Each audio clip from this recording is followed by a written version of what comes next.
Jay Crawford, Adam the Bull, Garrett Bush, Dustin Fox, Jason Lloyd, Tyvis Powell, plus, ba-da-da-da-da, you're loving him, Mikey McNuggets.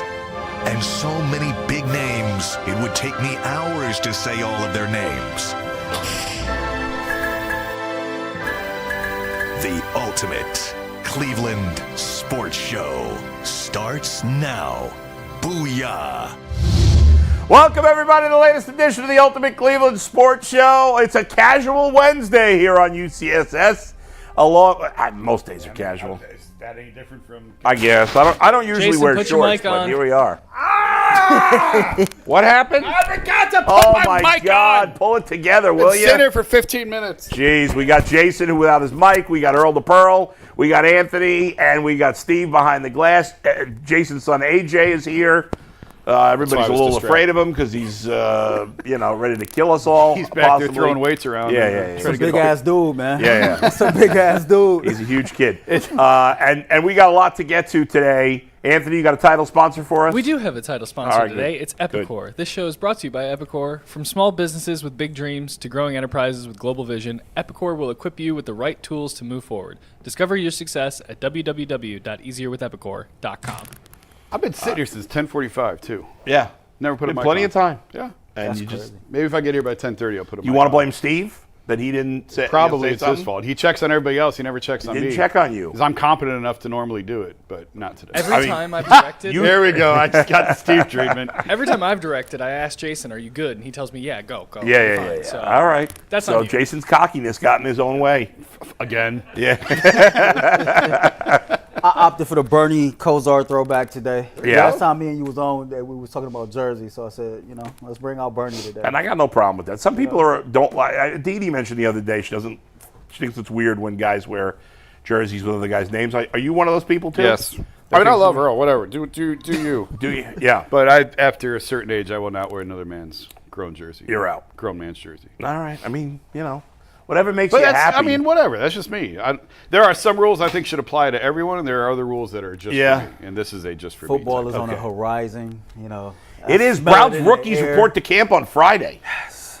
I can't believe it's already here. I know. It seems early. No, it's about right. No, I know, but I don't know. It's just, the summer just flies by. The older we get, the faster summer It's goes. so crazy. Winters get longer and summers get. I know. Plus, June sucked. Like June just Terrible the weather. was awful. The kids are going back to school in like 4 weeks. Yeah, I mean, he's been back in football for 2 weeks already. So Yeah, we it starts really didn't- earlier and earlier. Yeah, we didn't really have a summer. I'm mad it's supposed to rain all this weekend. I'm going to be outside all weekend, and it's supposed to pour. I know. I'm supposed to have practice for my fall baseball team, and it's hard to get anything going. I seen a post on Max Preps. They ranked the top 25 high school football teams in the country. Yeah. And I was shocked that Ohio had none. That is a little surprising. Yeah, I guess. I don't know. I mean, California, it's Florida, the whole country. Texas. Yeah. Yeah. I mean, Ohio is probably considered like the 5th or 6th best state in terms of high school football. Yeah. You got California, Florida, Texas Texas. are definitely ahead. Yeah. And then the next group is probably Georgia, Pennsylvania, Ohio, New Jersey's good. Yeah, New Jersey is good. Pennsylvania was good for a while. I don't know Yeah, about maybe now. that's tailing off. I don't know. Yeah, I think it is. But I think Ohio after that, the big three is Texas, California, Florida, Yeah. obviously. Yeah. But After Ohio's that- probably right there with anybody else after those top I would three. agree with that, yeah. Was it mostly It was mostly California, Texas, and Florida? Texas and Florida. Yeah. I was shocked. I figured I'd see at least one Ohio team. Those things are stupid, though. Like, how are you comparing a great team from California, a great team from Ohio? Like, how do you really know? That's hard to tell. Yeah. Who doing these rankings has actually seen these teams play? I mean, that's silly. They actually do. Like, I used to agree with Yeah. some of the rivals rankings. I thought, Right. this is dumb. They're actually pretty spot on. Really? Yeah, in terms of I think they've gotten better probably over the last 15, 20 years. Maybe they're seeing more games. If you're a 5-star rivals recruit, you're good. Well, You're legit. I think it's easier for them to get players individually correct more than ranking Than teams. Yeah. Because that's hard. First of all, you don't even know, a lot of these teams, they're probably up there because they were good last year. Well, how many good players did they lose? Yeah. How good is the incoming, freshman group or sophomores that are now going to play, in varsity. I don't know. Yeah. It's hard to say. But either way, football, yes, Earl, is right around the corner. I can't think of his name, and I had to go do some more research. I seen this video of this wide receiver in high school. He's like 6'6", already committed to Ohio State. I'm like, of course he's already committed how to old Ohio is he? State. He's like 17. Was he a junior? Yeah. Okay. 6'6". Not that being committed at this point really means anything. Yeah. Yeah, I mean, but you're a wide receiver. Yeah. It's like the pipeline. It's like you already know where you're going. Well, either Ohio State or LSU, right? Those are the two those schools. Are the two. If you're a wide receiver, I mean, there's more talent in the NFL from those two schools than maybe every other school combined. It's really remarkable that a school in the North can produce the type of receivers that Ohio State produces. Right. Over Miami, Florida State, right? For this to be wide receiver U. Yeah, it's crazy. Most of the kids have come from the South, though, right? Yeah. But but getting them up here? You remember Santonio Holmes? Sure. So I covered Santonio when I was covering Ohio State. Yeah. And he had never seen snow, and not that Columbus gets nearly as much snow as we do. Right. But he said he was in his dorm the first time he looked up and looked out and saw snow. He's like, nope, back to bed. He was from Belglade, Florida. So all those Florida dudes that come up to Columbus are like, what is this? Chris Henry's son is coming next. Oh, he's coming here? Yeah, he's coming to Ohio State next. Yeah. So. I was watching, a little bit of the baseball draft. They're so stupid that they have it on Sunday. Yeah. But I thought of this because you said Chris Henry. It was wild how old I feel, and we've seen this the last few years, but again this year. You had Mark McGuire's son drafted, Matt Holliday's second son drafted, Craig Counsell's son was drafted. That's my cup from yesterday. Oh, I got two of them now. That's an ADHD special. And Craig Counsell, he still looks like he's 20, even though obviously he's a manager. Yeah. But there are other players. Now I'm drawing a blank on some of the other players that got drafted, the legacies. But anyway, a friend of mine, I'll say this, and I mentioned this on the Guardian show yesterday, and then we'll get to our first topic. For what it's worth, a friend of mine who I work with for my podcast named Max, he lives down in Louisiana. He is a crazy college baseball guy, which you don't really meet. No, I many know college those baseball existed. players. He loves college baseball, and he studies it, and of anybody I know, he knows college baseball the best. He told me he thought the Guardians had one of, if not the best drafts. The Guardians took almost all college players. I like their first-round pick. And the word on him is, and as Zach was talking to I think Keith, who writes for Athletic? Keith Law? Keith Law is our prospects guy. So the thing with the guy the Guardians took late in the first round, very out of character for the Guardians because he's a all-or-nothing type of hitter. And he's a boomer bust prospect. Like, he might not pan out because there's flaws in his swing and his game. But if he pans out, he's going to be a big-time power hitter. He's like 6'6". I mean, he's huge. He's Joey Gallo. Yeah, right. There's a lot of swing and miss. But Joey Gallo was good for a while, and then he just completely went off a cliff. Yeah. So we'll see. But Keith Law did tell Zach that he thought it was a good pick, considering it's late in the first round. You might as well take a shot. Right. But overall, they took a lot of SEC players, a lot of players from big programs, and I think 20 of their picks, 80% of their picks were college kids over high school. So it was kind of interesting. Anyway, for what it's worth, we'll see. We'll see when How many power hitters projected power hitters did they draft? I don't know. I didn't get into that much detail in terms of power, but the kid they took in the first round is a big time power hitter. It is crazy that in baseball, do you go high school or do you go? Because the college guys are 3 years out. These aren't freshman college players. You spent quite a bit. So it's either grown man or child. Which do you want on your team? You know what I mean? Yeah, it's a big difference. And you have to pick. Cade Anderson, the lefty from LSU, he could be in the majors next year. Yeah, sure. We've seen a bunch of guys from last year already come to the big leagues. Yeah. Most of them are not having success so far, but we've seen Chase Burns with Cincinnati. Yeah. We've seen Nick Kurtz with the A's. We've seen Caglione with Kansas City. Yeah. I'm forgetting at least one other guy that has been up from last year's draft. So, wasn't Skeens last year? No, Skeens was 2 years ago. Yeah. All right, Anthony, let's get to our first official topic of the day. Go ahead. Official topic. Before we get to it, guys, summer sports are in full swing, and whether you're all about baseball under the lights, golf on the green, or high-stakes soccer action, FanDuel is the best way to make every game more exciting. You're already following the action, so why not make it a little bit more thrilling? With FanDuel, you can get in on the game while your friends are getting sunburned at the beach. I've been using it to track my favorite matchups, and the app keeps it super fresh with new daily promotions and fun ways to bet. Whether I'm placing the same game parlay or watching a bet ride into the 9th inning, FanDuel makes me feel like I'm part of the action. New to FanDuel, new customers can bet just $5 and get $150 in bonus bets if your first bet wins. So open the FanDuel app today or visit FanDuel.com/UCSS to get started. You know, it's funny, we don't we don't have the All-Star game. Oh, no, we do have the All-Star game on the rundown. I somehow missed that. Okay, so we'll get to that later. By the way, everybody was going nuts about this show, The Pit, on HBO. Has anybody watched this? It's on my list. The Pit? No. Yeah. It's a medical, drama. And it was 15 episodes, which is unusual these days. Yeah. And every episode was 1 hour of one day in this ER in Pittsburgh. So it's a 15-hour day? Yes. Okay. Anyway, I started it for a few minutes. Is it fiction or reality? No. It's fiction. Yeah, it's fiction. All right. Anyway, the show's really good. I started it, I was like, and then I went back and watched it a little yesterday with my wife, and we really enjoyed it. So it got 13 Emmy nominations. I know. I watched the first 2 episodes. Oh, wow. It turned out to be really good. But anyway, let's keep it moving here. All right, so the first topic of the day, ESPN's Bill Barnwell, as we tend to do this time of the year, there's a lot of lists out there. Lists and rankings, baby. That's what it is until July. Practice actually starts. So Bill Barnwell put out his list. He ranked the 32 NFL teams based on skill position talent. Now, that does not include quarterback. So this is just who you have on the roster, running back, wide receiver, tight end. I feel like we just did this. Or was it somebody else's? Didn't we just do this? There was Mike. It wasn't Barnwell. It definitely wasn't Barnwell. Mike was bringing. Well, there was another ESPN list based, and I don't remember what it was. The rankings were, but it wasn't this. Mike had brought up a bunch of individual position lists from PFF. It was individual positions. I don't know. Whatever. It doesn't matter.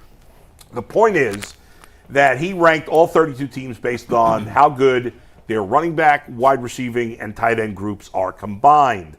There are 32 teams in the NFL. You guys, if you read the rundown, you know where they are. Not shockingly, the Browns are near the bottom of the list. What are they, 29 or 28? I can't remember. They are 29. That was probably before the running back started punching his girlfriend. That's true. So, allegedly, but it doesn't look good. This did come out before that. Yeah, the Titans are 32, the Panthers 31, the Patriots are 30, the Browns 29, and the Bills at 28. That, according to Bill Barnwell, is the bottom 5. Anybody think this is unfair? I don't know if you've looked over the whole list. I have. If you have or haven't, you think the Browns are about in the right spot, or no? It's about right to me. Yeah. I mean, you got Jerry Jeudy, yeah, who had a phenomenal year last year, but that was the best year of his career. You look at the rest of that room, it's a whole bunch of potential, which is a whole bunch of stuff that people ain't done yet. Yeah. I think Cedric Tillman probably has the highest upside of everybody there. Deontay Johnson, he can play football, but will he be on this roster? We don't know. Yeah. We look at the tight end room, same thing. Harold Fanning Jr., rookie tight end, hasn't proven anything. Njoku has been, hot and cold. And then you look at our running back room right now, with the allegations going on with Junkins, he'll probably miss 5 or 6 games. So you got Dylan Sampson and Jerome Ford, and that ain't nothing to write home about. So seeing where the Browns was placed at 29th, that's about right. Jason, any thoughts from you on this? I mean, you looking at the list there? Yeah, I was just looking at the teams that are around them. Yeah. When you're down at this spot, doesn't really matter. It doesn't matter. If they have you 25th or 29th, it's not good. Yeah, right? And that's sort of my thing. Yeah. I'm not going to get hung up on what the number is, but I would almost put it by tier. And when you're in the bottom tier, right, which clearly they are, yes, then you're going to have the type of season I think we're all anticipating them to have. So, no, I'm not surprised by this at all. I'm kind of with Earl. I think we keep talking Dylan Sampson. I think Jerome Ford's starting running back on this team with Judkins out. They'll probably use them both. They'll use them both, but I think Ford's the primary back. Yeah, and Ford showed you he's a mediocre player. He's fine. Mr. East-West. He's serviceable, but he's a mediocre player. The thing with Ford, it just feels like after watching for a couple of years, you get to the end of the season, you look at his numbers, like, well, that's not that bad. Well, it's because they all came on 3 runs. Yeah. And everything else in between is a lot of -2, 1, 2, -1, and then he'll give you 41. Yeah, and then 3 weeks later he'll give you 62. But the consistency just isn't there. he even points out in this column that exact fact about Jerome Ford. Oh, really? Basically pointed to there were 2 running plays late in the season that totally skewed those numbers, and they were kind of like you look at the bottom of the list, though. I think what really stands out is that, not surprisingly, most of the teams on the bottom of the list are bad football teams. Now, Buffalo's not. That's the one that shocked me. Buffalo, right? 28. Buffalo 28. And I'm going up to, like, every team from 24 to 32 was bad last year. At best, they were mediocre. 24 to 32. Saints, terrible. Bears were mediocre last year. Giants, terrible. Jets, terrible at 27. 28, the Bills, excellent. 29, the Browns, terrible. Patriots, 30, terrible. Panthers, 31, terrible. And the Titans, 32, terrible. It tells you a lot about Josh Allen. I was just going to say that. Now, I think the Bills are too low. I think he's got the Bills too low. But still, even if you put the Bills 20, that's still in the bottom half of the league. And Jay said if Josh Allen was on this team, they'd win 6 games, right? Or what was the argument? You remember that? Yeah, I remember. Jay said something crazy like the Browns wasn't a playoff team with Josh Allen. He said if you put Josh Allen on this team with this exact roster, the Browns still wasn't a playoff team, and we all disagreed. Yeah, that's probably not true. I mean, I'm not that Bill Barnwell's the end-all be-all. Yeah. But this sort of and the Bills, like the Browns, pretty good defense. Yeah. Now the Bills' skill position talent is better than the Browns, but not by a lot. I mean, Jerry Jeudy's probably better than any of the Bills' receivers. Tight end's a wash. I like James Cook. Obviously, James Cook's more proven than any back the Browns have. But there's no significant difference in the skill positions between the Browns and the Bills. Yeah, Dalton Kincaid and David Njoku was about the same player. Yeah. I mean, David Njoku's been more productive, but he's been in the league a lot longer. But Josh Allen is able to rise above because he's a special elite quarterback. Would the Browns definitely make the playoffs with Josh Allen? I wouldn't say definitely, but they'd be certainly a team you'd consider as a playoff team, which certainly you are not considering them now. And it's for one reason. That's the one change you can make. If you put Patrick Mahomes or Josh Allen or Joe Burrow or Lamar Jackson or even Jaden Daniels, I think, most likely, on this team, they'd be either a playoff team or at the very least a borderline playoff team. Yeah. But they're in a situation where not only do they not have those quarterbacks, they don't even have the next tier or the next year or maybe even the next tier. I don't know. Yeah. You see Chicago is 25th. I'm curious to know, like, where would they be after this season? Because it's a lot of potential at their skill position group. Yeah, but they do. I mean, they do have DJ Moore, who's a very good receiver. They got Rome. They drafted Luther. Yeah, they drafted Luther Burton this year. Right.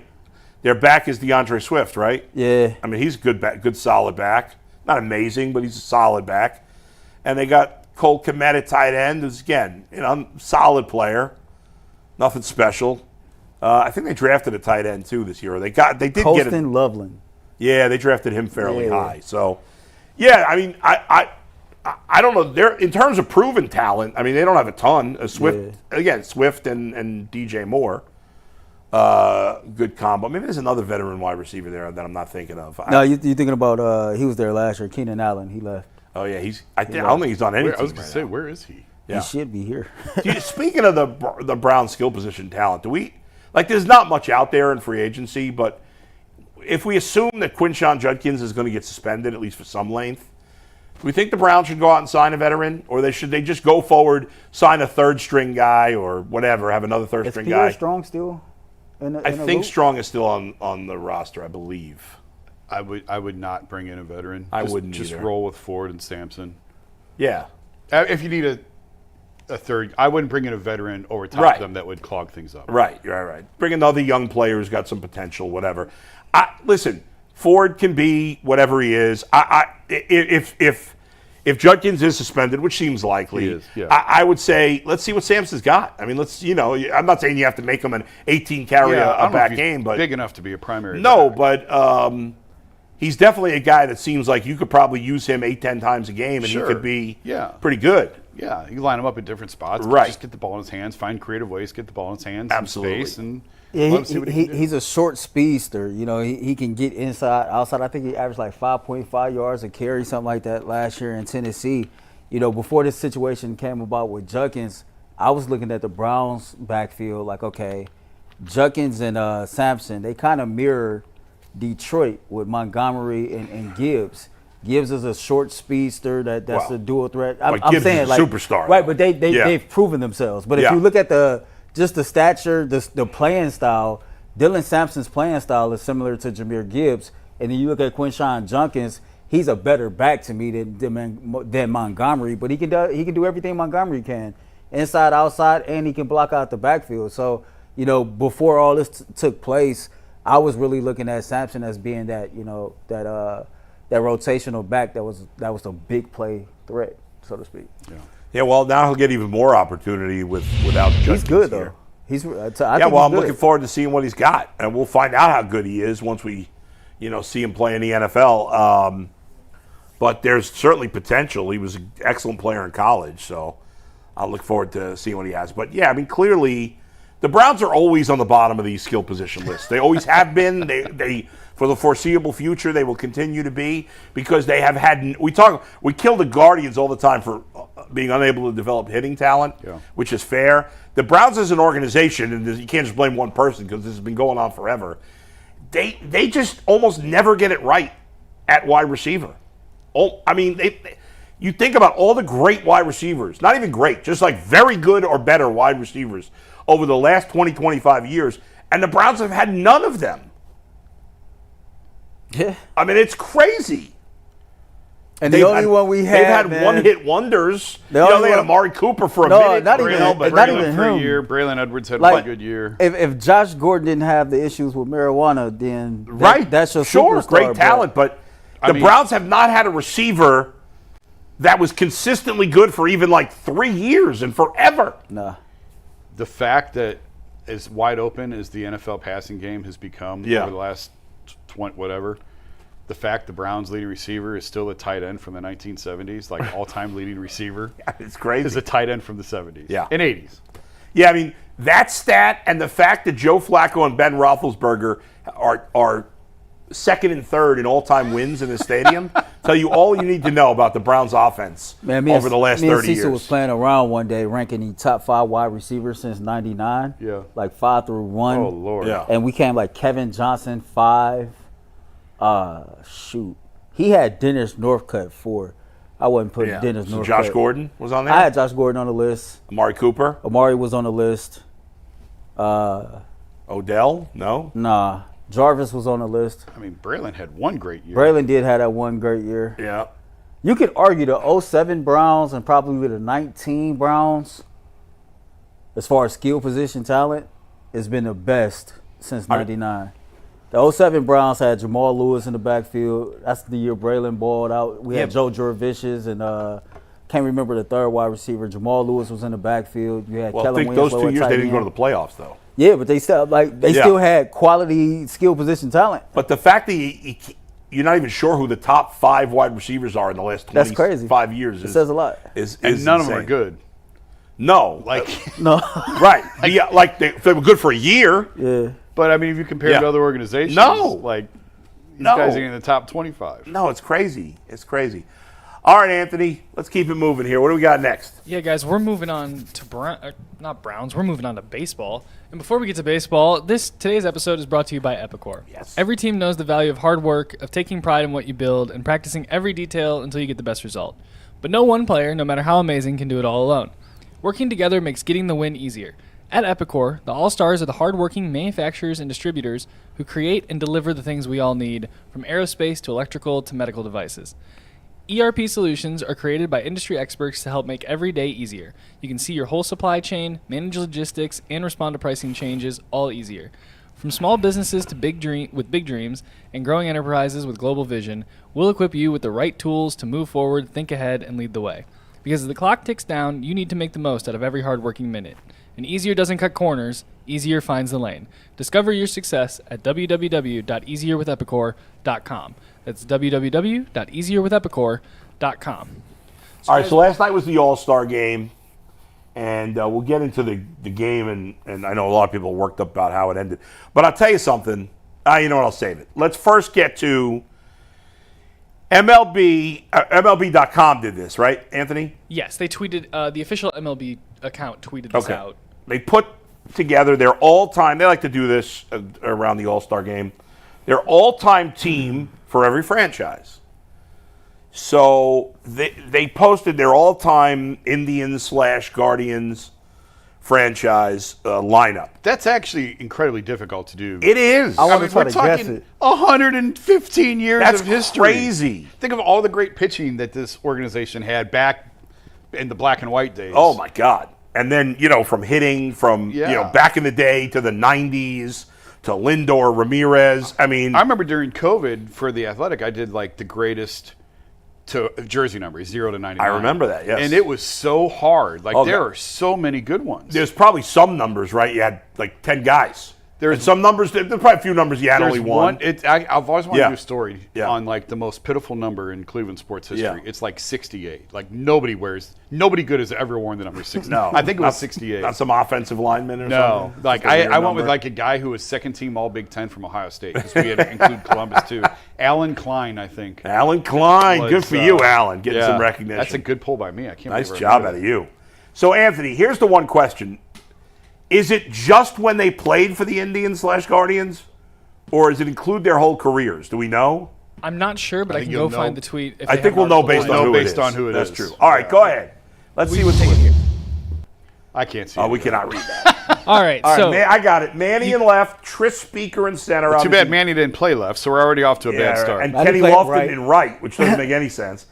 Jose Ramirez at third, Vizquel at short, Napla, I can't remember how to pronounce his name. Lajoie. I have a terrible job out of me. Jim Thome, starting pitcher Bob Feller, closer Emmanuel Clase, Sandy Alomar Jr. is the catcher, Albert Bell is the DH, and Terry Francona as the manager. All right, who's got a beef? Anybody got a beef with any of these? Well, that's stupid because Manny never played left and Kenny never played right. So what are we doing here? Yeah, I guess they wanted to pick just the three best outfielders. Let's leave the position. I do have a beef with that too. So before they brought this up on the screen, the only one from the black and white days that I was said okay to was Bob Feller. I don't know Nap LaJoy, and I don't know what's his name, Tris Speaker. But I know them both, even though I couldn't think how to pronounce his name. I mean, nice job out of you. I know Earl Averill is damn near in the top 5 of every single Cleveland Guardian statistic. I don't see him on this list. So I guess that's a hair scratcher. Just personal preference. Maybe it's because I was raised in the '90s, but I would go Mike Hargrove over Terry Francona. I'd take Tito. I loved Mike, but I'd take Tito. I just thought Mike's teams was good for a little bit longer. You going Mesa over Clase there? Hell no. How could you Never. possibly? I'm kidding. Never. I'm kidding. Absolutely not. I don't know. Here's my biggest beef. And I know people can disagree with this because one guy played a lot longer. I'm taking Lindor over Omar Vizquel. I would too. Yeah. Offensively, it's not even close. Not even close. And defensively, Omar was good. Obviously, very good. So is Lindor, but that's not as good as Omar. That's what I'm saying. But yeah. The gap, the offense, to me, Frankie was so much better offensively. Oh, God. Yes, Omar was better defensively. And he was here longer, obviously. But not that much. I mean, Frankie was here, 6 years? I was going to go Roberto Alomar at second base. Well, I think all those guys are in the Hall of Fame. All the black and white guys. Who's at second base? Oh, yeah. Can't beat that. That's an interesting one. I got, obviously, in terms of the outfielders, Manny's got to be on there. Yeah. Kenny's got to be on there. Kenny Lofton, of all the Indians, the fact that he just got thrown off the table by the Hall of Fame committee. I agree. Was terrible. I think he might get in one day from one of these seniors or veterans, whatever they call them. I think the Veterans Committee will put him in. Because when you look at his career compared to the other players that profile like him, the Tim Raineses of the world, like he stacks up well against a lot of those guys. I mean, the longevity has to count as well. And you know what?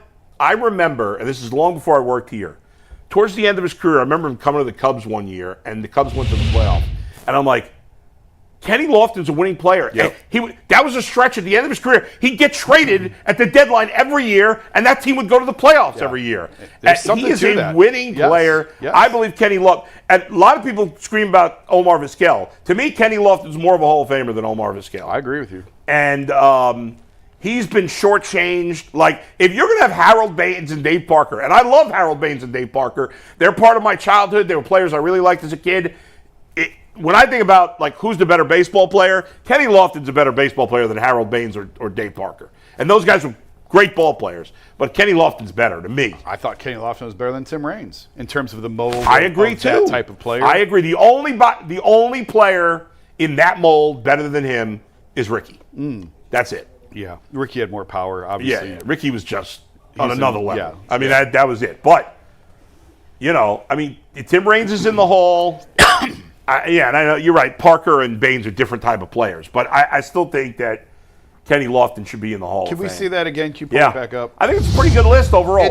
Besides the fact that Lofton and Ramirez are at the wrong outfield positions. I don't know how you can compare guys from 100 years ago. Yeah, it's tough. But they're in the Hall of Fame, so I don't know how you leave them off. Yeah, right. So that's a really kind of sticky wicket there. Because I think Robbie Alomar certainly deserves consideration at that spot. Sure. Sandy at catcher, no beef there. No. Posey at third is fine. Good with Bell at DH. Good with Clase. I'm with you. As great as Hargrove was, I would take Tito. I would take Tito. Tomey at first is correct. Who could be in the outfield if you were going to take one of those guys out? So you want to hear their outfielder honorable mentions? Oh, give us the honorable mentions. Joe Carter, I guess. Elmer Flick, Grady Sizemore, Bob Feller, Charlie Jameson. Well, Bob Feller. Feller's on the list. Bob Feller's a pitcher. How can it be a... This is listed as outfielder. I was just reading them right off the list. Well, yeah, he's not an outfielder. Maybe it's a different... Could it be a different Bob Feller in the 1800s? No. Go ahead. Charlie Jameson, Earl Averill, yeah. Larry Doby, Travis Hafner, Michael Brantley, and then Andre Thornton. Okay, that list doesn't even make any sense because Andre Thornton was a first baseman DH, and Travis Hafner was a DH. Oh, I apologize. Those last three were DHs. I was just reading all the way down through. My bad. Okay. I can't put Hafner over Tomey or Bell. No. I love Hafner. No. Averill. Larry Doby. Averill and Doby are great players, but who am I supposed to put them over? I think it's pretty good. I actually think they did a really nice job with this. You can't. Who are you putting over Bob Feller?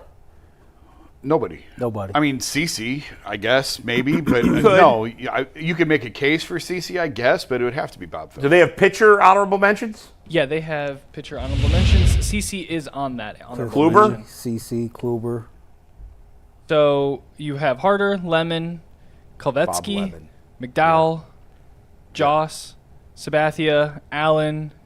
Oh, and then those are the starting pitchers. Then in reliever closer, you have Cody Allen, Doug Jones, Andrew Miller, Jose Mesa, and those are your starting. Those are your pitcher honorable mentions. Doug Jones was actually a really good closer. Yeah. He just played on horrible teams, and he threw it about 74 miles an hour. Could you make a case for Andrew Miller over Clase because of the postseason? Was he just not here long enough? I don't think he was here long enough. No, it's got to be Clase. What he did in that postseason. Man, he was so dominant. It changed the way teams. Didn't he wear 24? I don't remember. I feel like Miller wore 24. His career was basically over after that. It killed him. Tito killed him. Yeah. What's amazing is that I thought Joe Madden had killed Chapman, and it did look like it had for a while. And now he's at a resurgence. At 37. Yeah. He's the most dominant reliever, I think, in baseball this year. Is there one better? He's been one of the best. Sub-2 ERA. Yeah, I can't think off the top of my head of too many of them better, if any. Not Clase, not Mason Miller. No. I think Chapman's the best reliever in baseball this year. The best closer for sure. Certainly one of he might be. But that was fun. That was a good list. I think they did a very good job. That list, it takes me back. Me and my friends always talk about like sports. Growing up in the 90s. Yeah. The Browns weren't here. The Cavs was mediocre or bad. Right, yeah. The Indians were always good. They were it. Jacobs Field was always sold out.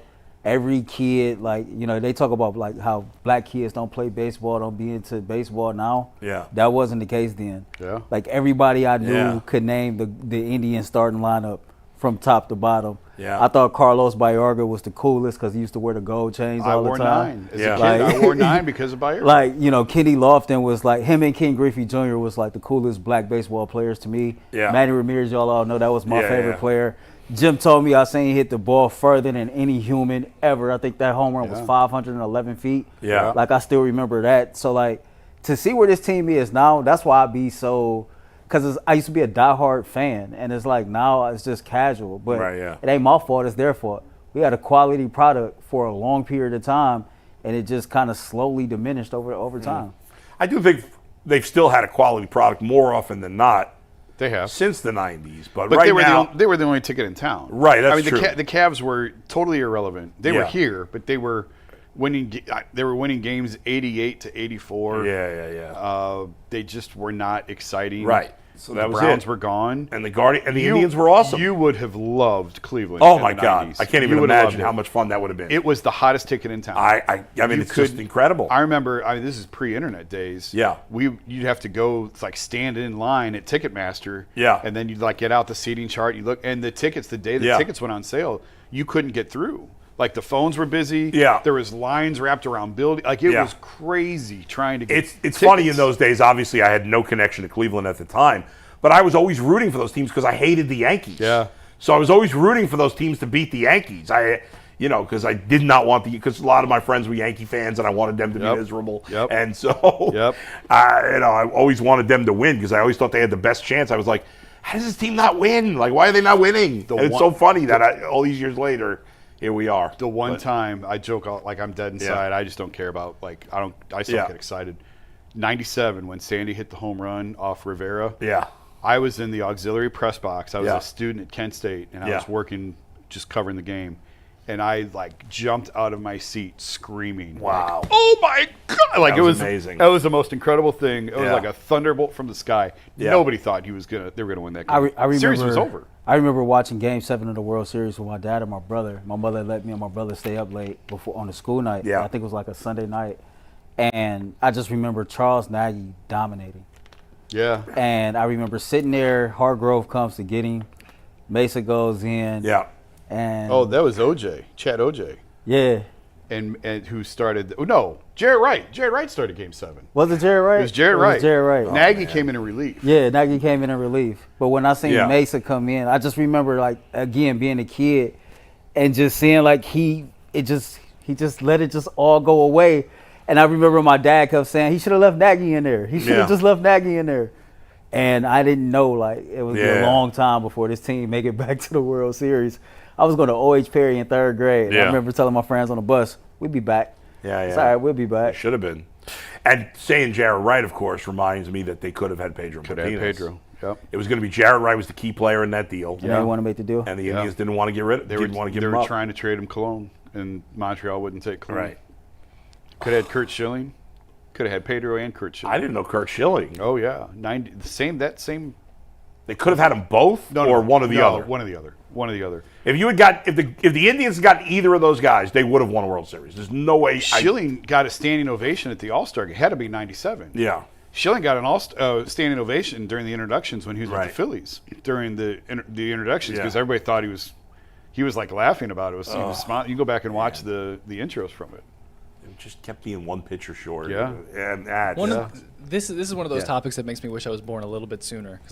Born in '97, I missed the high days. Born in '97. I didn't was see in college. the Guardians make a World Series until I was in college. Well, how you think I feel how Ant feel? I sit up here and listen to you talk about when the Browns was good. Everybody around me talk about when the Browns were good. I was born in '87, so by the time Lord. you didn't it see was any of over that. with. I didn't see any of Was that. that the year of the drive? Was '87 the drive or the fumble?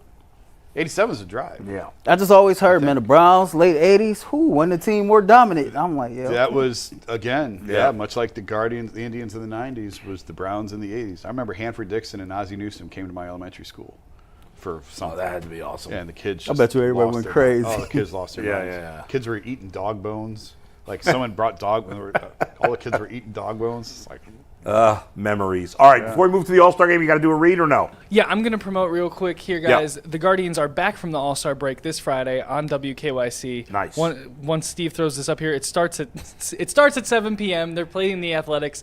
All your coverage is going to be at WKYC. So make sure you tune in on WKYC to see the Guardians come back. There you go. I was going to say playing Oakland, but they're not playing Oakland. Just the A's. You know, I got to say, for the first time in my entire life, I did not watch a minute of the Home Run Derby or the All-Star game. I got to make this confession right now. I'm not surprised by that because I thought I'd be getting texts from you on one of the group chats. And the fact that I didn't hear from you at all, I'm like, wow, Bull must not be watching. And I didn't really see a lot either. Yeah. I watched like the YouTube recaps just to be caught up for the show. I was keeping track of the score, but I was just busy doing other things, and it just wasn't a priority. It used to be, like, I've grown tired of the Home Run Derby, especially because now the Stars are starting to not be in it. But I did say on either my podcast yesterday or the Guardian show, bet the NL in the over, and I was right about both. Although the NL blew it in the ninth when Edwin Diaz gave up that hit. And actually, it was 6-0 NL at one point. 6-0. Rooker hit a 3-run homer. Right. And then Quan hit a 25-foot. I didn't even know they were doing this thing now where you hit, like, do this Home Run Derby. I think this was the first year for it. Yeah, and Schwarber won it, but... Well, what's stupid about it... I don't like nothing about it. Well, if you're going to do this, you have to make the guy stay to the end. Because the fact that Jonathan Aranda's the last hope for the American League and not Aaron Judge is ridiculous. But Judge was out of the game. Yeah. And I saw a tweet that, like, he had left the ballpark entirely, which I don't blame him. Like, hey, these guys don't get very many days off. No. You want to take advantage. If you can start your break that night rather than waste a travel day the next day, go. But yet at the same time, you're Aaron Judge, and you need to be available if something like this happens. Yeah. So they're going to have to work on that a little bit because the lineup that the American League put out there was disappointing. If they're losing guys like me from watching the game, if it becomes that's a problem because I love baseball, but I just wasn't that interested in watching the game. Part of it is because some of the stars weren't playing, and you know I didn't have a problem with Jose Ramirez not playing. But if this becomes a trend where the best players start to not play, like we see in other sports more often, I think it will. It's a problem. It's not good. I don't blame the players though. No, I don't. I get it, but it's a 6-7 month season. If you can steal 5 days in the middle to go lay on a beach somewhere, I don't blame you. I'd want the time off. Yeah, that's why none of us had a problem with Jose. I mean, right, especially but here. It is bad for the game. It is. Of course it is. Definitely. Like it's hard to sell the product. I think if Jose Ramirez would have played, we all probably would have been tuned in. Yeah, it would have been more interesting. Juan did pinch hit. Yeah, got a hit, got an RBI. Hit the RBI single. We were all wrong at the end of the show yesterday. Yeah. What did you guys say? He would not get a hit. We all said no. Yeah.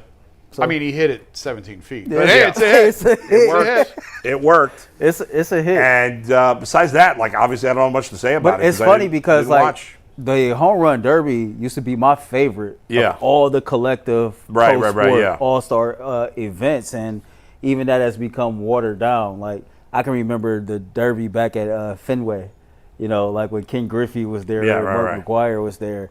Like the stars, the big name stars used to always be in the Home Run Derby, kind of like the big name stars used to be in the Slam Dunk Contest. Well, but the Slam Dunk Contest lost stars much longer ago. Yeah. So I mean, the Home Run Derby has had stars really until last couple of years, maybe? Yeah, I mean, and you want to see the big guys. It's not just because with the Home Run Derby, like Jose hits a lot of home runs, but he's not going to be as good in a Home Run Derby because he's not a big guy. He's hitting wall scrapers. Right. The pitchers are not throwing as hard, so you got to generate more of your own power.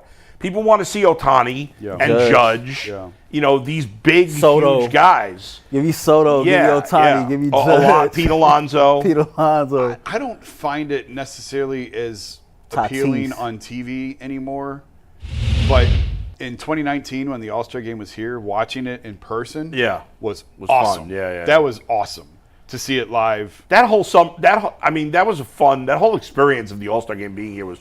The Home Run Derby here was fun. Cleveland knocked it out of the park. We did. It was I mean, people around baseball were raving about what a great job Cleveland did. And hey, hats off to the Guardians because they were phenomenal as host over All-Star Weekend, and Home Run Derby was great. I think that's the year Vladdy hit like 90 over all the rounds combined. That's just insane. I can't even imagine how many baseballs they went through for a round of that. But and I'm sure you did as a kid. I remember watching the old replays of the black and white, home one-on-one home run derbies. Yeah. Like with the superstars. Oh yeah, it was the best players. Mickey Mantle this week it's Mickey Mantle against Willie Mays. Next week it's Hank Aaron against Frank Robinson. And they're at Padua High School. Yeah, right. Like hitting home runs. It was incredible. And even as a kid, the first once they went to this type of format, the first home run derby was won by Dave Parker, who's about to go in the Hall of Fame. Wow. But yeah, I mean, some of those years you'd have Sammy Sosa and Bonds and Griffey and A-Rod and, all these superstars that were huge sluggers hitting, Ryan Howard as we went a little further, that were hitting just massive home runs. And much like the dunk contest, there's no reason for these guys not to do it. None. There's no reason. It doesn't screw up your swing. They're so full of crap. That's stupid. If you have an injury, fine. If there's some sort of injury, as long as you're healthy. Yeah. It's crazy that LeBron never did a dunk agree. Not one. I agree. He gets blamed for killing a lot of things in the NBA. Some of it unfairly. He was one of the first to not do it. He should do it next year. Out of the blue. Shock everybody. Okay, at 42, come out and win it? Yeah. Or 40, what is he? He's 40 now. He'd be 41. I feel like there'd be no pressure because even if he didn't win, so what? He's 41. Yo, Vince Carter put on in the slam dunk contest. Oh, the slam dunk contest. Jason I used to watch all that stuff when I was a kid. He used to put on for the slam dunk contest. But now all these things, it's too many rounds, it's too many gimmicks. They've all been done. All the dunks have been done. Right, what can we say? So that I guess that part of it I understand, but I no such thing as that home run's already been done. Right, that's true.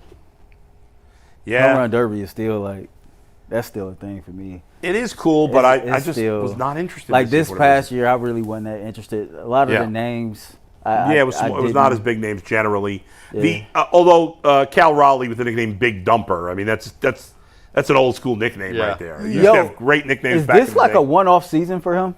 I don't think so. I mean, he's been a very good player his whole career. He's taken it to obviously another level this year. This is crazy. I think it's hard for a catcher. This is a career year. I don't think. Yeah, I don't think he's ever going to. I mean, he's going to hit 50 this year probably. Oh yeah. And I don't think he'll ever hit 50 again. No. But he's an excellent player. And it's hard for a catcher. He's excellent defensively. You should have seen me looking at his numbers. I asked Mike twice. I say, "Hey, do Stat Moose got this wrong?" He like, "No, those is his first half numbers." I'm like, "This is crazy." Crazy his home run numbers. And he was one of the guys. He was the main focal points of the piece I wrote last year on switch hitters are dying in America. Like American kids just don't switch hit anymore.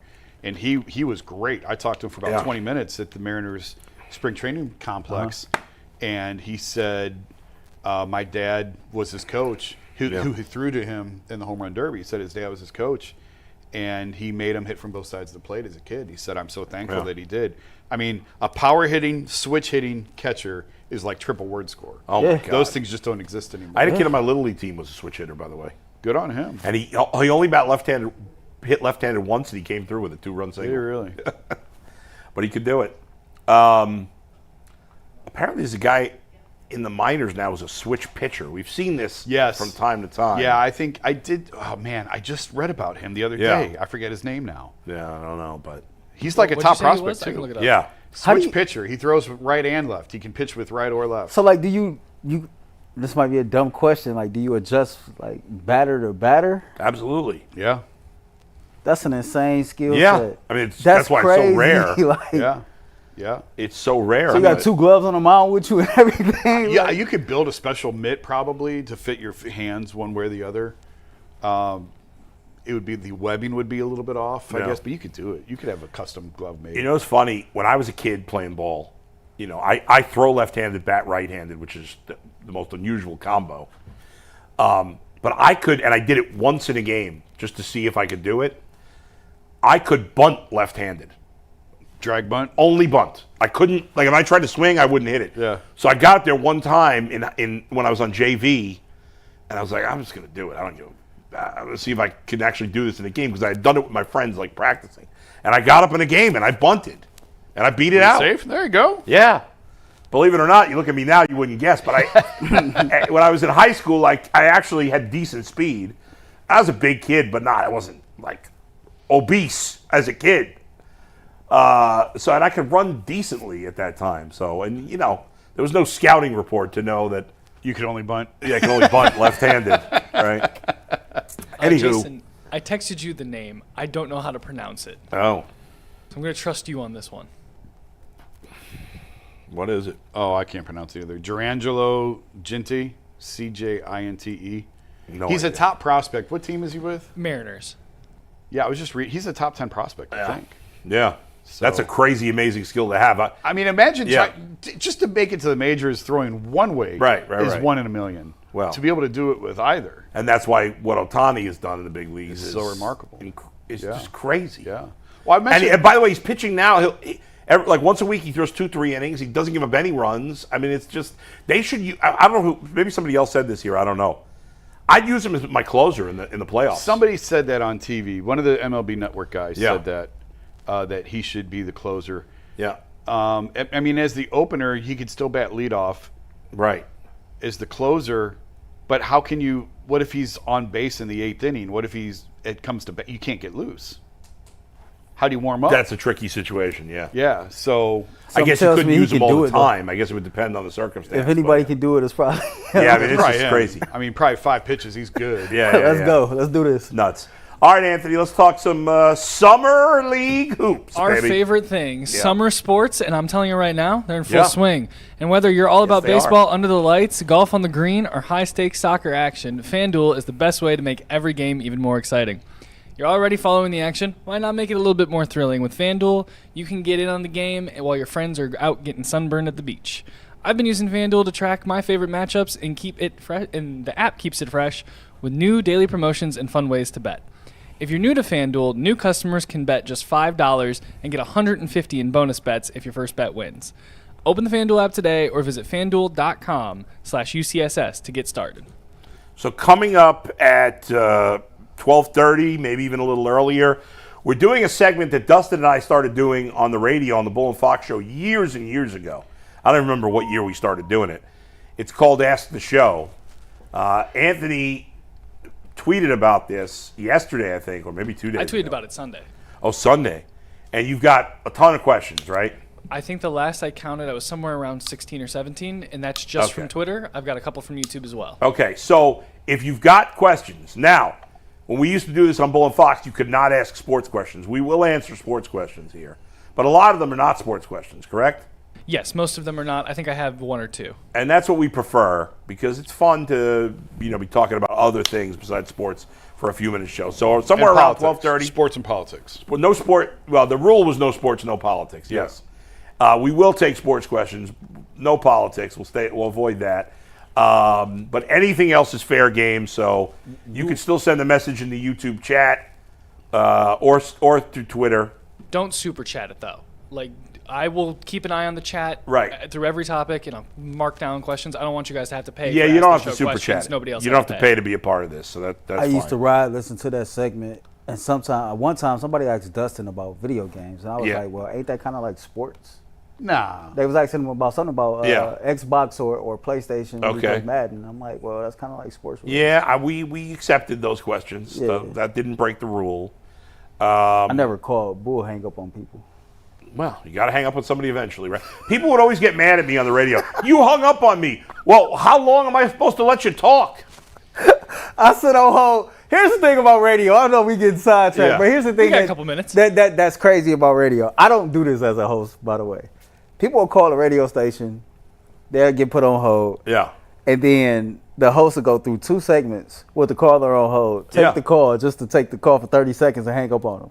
I just sat on hold for about 30 minutes for you not to even let me get my point off. Well, the moment I say something you don't like, you. Well, here's the deal, okay? Calls, any sports talk host that relies on calls It's not a rely. is bad at their job. It's not a rely. It's not a rely. You can't, if somebody waits on hold, nobody's forcing you to wait on hold. I have seen people wait on hold for like an hour and 15 minutes. Yeah. I'm like, what consists of your life? Dude, I've seen people that you can sit on hold. I've now, never if you're driving in a car or something. Okay. No offense to the callers, but I will never if I feel like when I felt like we were rolling as a show, I wouldn't take a call. Yeah. I just wouldn't, because I'm not going to kill the flow of the show to bring on a caller who most callers don't make the show better. I mean, that's the reality. I was going to wait and see how you got through that one. Most callers, so with callers, you want them to either have a great point, be confrontational, or have the worst point ever so you can make fun of them. But most of the calls are not in any of those three categories. Most of them are just vanilla calls, and they're not really that interesting. So, I'm just keeping it real. And so sometimes people would wait. I'd let people make their point. Sometimes I'd let them follow up. But there are many hosts on the Fan, especially the younger hosts who aren't, not that I listen to the station that often anymore, but inexperienced hosts just in general will let the caller go for too long. The fans that are listening, for the most part, want to hear you. You're the host. They don't want to hear the caller have a conversation with you for a long time. But, whatever. A little inside radio and TV for you. I've never called into a radio show. Never. I better not. I mean, go ahead, Jason. No, you started. These two still do radio shows. We don't need to get them in trouble. When I was, No. Go ahead. What, you agree with what I said? No. I was going to mention something. Some callers that suck? No, this particular host who would let a call go on for Oh, just say it. 6 or 7 minutes. It's not worth it. All right. It's not worth it. So I got an idea. Yeah.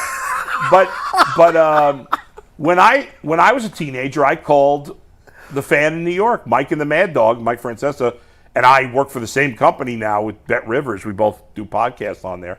And I used to call his show, and you'd make a comment and they'd hang up on you. That's just the deal. I mean, Yeah, Bull and Fox was lit though. Thank you. It was a great show. Thank you. We had a lot of fun, especially with you guys on there. We had some classic moments with Jason, and then Jason, Dave, and Joe. Yeah. What did we do? 3 hours? 3 that one hours. time? That was an amazing show. We broke the freaking internet. I know that was an all timer. People were aggregating that for weeks. Oh my god! I mean, that was crazy. I got calls from agents who were pissed after that. Yeah, it was like a tell-all book in a 3-hour radio show. No, from you guys. because we left the next day and went to Vegas. For Summer League. Yeah. And I got out to Vegas and was like, "Hey, come here." That got aggregated all over the country. That's awesome. Okay, so Cavs played their last regular season scheduled Summer League game. Oh, they played their last one tonight. I haven't seen much of the action. I don't know if you guys have. I watched them. The one I saw their first game. Okay, right. You were there. I was there for the first game. And I know Proctor struggled in that game, right? He was okay. Yeah. Naquan Tomlin actually looked really good. Somebody else was mentioning that. Yeah, I can't remember who. He's on a two-way this year. How old a guy is he? I'd have to look.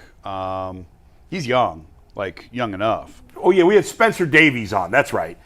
I was asking him if he thought, and I'll ask you this: do you think Jalen Tyson is going to be like a regular member of the rotation this year? He's going to have an opportunity, yeah. Right. Yeah. To play real minutes. Yeah, I think he will. I mean, what do you think about him? I thought I was intrigued by him as a rookie. Yes. Right. I'm not sure, but he was intriguing. Some guys, when you're surrounded by so much talent around you, which he was, if you find your little niche, you can really compete and contribute. Mm-hmm. And he's going to get opportunities. There's opportunities in this rotation now. Yeah. Craig Porter's another one who this is it. It's now or never. Yeah. And Porter's a little bit older now, and the opportunity's right in front of him. Yeah. So one of these guys is going to emerge and play significant minutes for them this year. And I would probably put my money on Jalen Tyson. I don't think it's going to be Proctor, at least not right away. Mm-hmm. Tyson had to sit and wait last year. I think Proctor is going to have to sit and wait this year. But Tomlin is on a two-way right now. They've got one open roster spot left. They may come to a point where they might convert him. I don't know. But certainly, the beauty, I mentioned this, I think, yesterday. In Summer League, you can't foul out. You can commit 17. You could shoot a man in the face, and they will not take you out of the game. You just ball in. Sub them out and put somebody else in. So, and there was a ton of fouls in the game that I saw. And Tyson had the opportunity for a last-second shot and missed it to lose to Indiana. Yeah. doesn't matter other than it's a pressure moment there. Yeah. I mean, I want to see more of Tyson this year in a larger role. Somebody has to replace Ty Jerome at that spot in the rotation, and my early money would be on Tyson being the guy. Earl, did you watch? I watched like 1 or 2 games. I feel the same way as you. First of all, I didn't expect Tyson to play as many games as he played. Going into this, I had heard that he was only going to play like 1 game, but just seeing him get his opportunities, I'm with Jason. I think that of all the young guys, he's going to be first up to get some significant minutes to play. I can go back last year when he got his first start, and Kenny told us after the game how DeMarre Carroll came to him and said, you know what, I think you should give it to him. And I think he earned some trust that night. Kenny talked a lot about when you see him on the court with certain guys, he looks like a legit pro player. It's on the coaching staff to just make sure that he's put in the right positions and situations to be able to contribute to this team. But I've been on this kick of, one, I think he's a lot better than what I thought he would be coming out of college. You can tell the parts of his game that he worked on. And you get another guy that's a college veteran now going into his second year in the NBA, how the NBA is structured with the CBA and things like that. You need young guys who got some experience that can hit the ground running and be contributors within 1 or 2 seasons. And so he fits that mold. And I think he's going to get opportunities to show it. And I think he'll do well. Jason, is this the roster? I mean, are they done making changes? I think so, yeah. So you don't think there's any chance Jared's getting traded at this point? No. I think the window for that's probably closed. I think that they explored a lot of things this summer. And this is it. They got the most expensive roster in the league. Yeah. And now we'll see. That doesn't always convert to championships. And we'll see what happens, as you say. The one thing I'll say is I keep hearing this comparison to Boston. You've heard the Cavs bring up a lot of times, and Austin Carr did it again on Monday when we were at his golf outing. So it took the Celtics 7 years, right? But the Celtics were constantly changing the tier 2 players on their team. I wouldn't say constantly. I wouldn't say. Okay, maybe constantly is too strong. They made a couple significant ones. And the Cavs have only changed the tier 3 and below players. But I also think the league is different now, so it's a lot harder to make those changes than what it was. I know it's not that long ago, but the league is drastically different. Like, I think people are catching up to that fact. Right. So it's not as easy to trade out. Yeah. Like Jared, I think, could be a tier 2 player, right? Yeah, right. That's what I'm saying. We call him the core 4, but Jared is below the others. Right, yeah. But you can't trade him. I mean, they're a second apron team right now. Right. So it's really difficult to trade a $20 million player unless you get a $20 million player back, which those guys exist. But it just complicates the rules on what's feasible and what's not and what's possible and what's not. Right. But the change, even though it's harder to do, I get it. Yeah. But ultimately, we can't make it seem like it was the same Celtics team for 7 years. They changed some key players by the end. That's fair. That made a difference. The pillars were Tatum and Brown. Right. Those were the guys that were the structure of the franchise. Right. Just like here, the pillars are Donovan and Evan. To me, Darius is.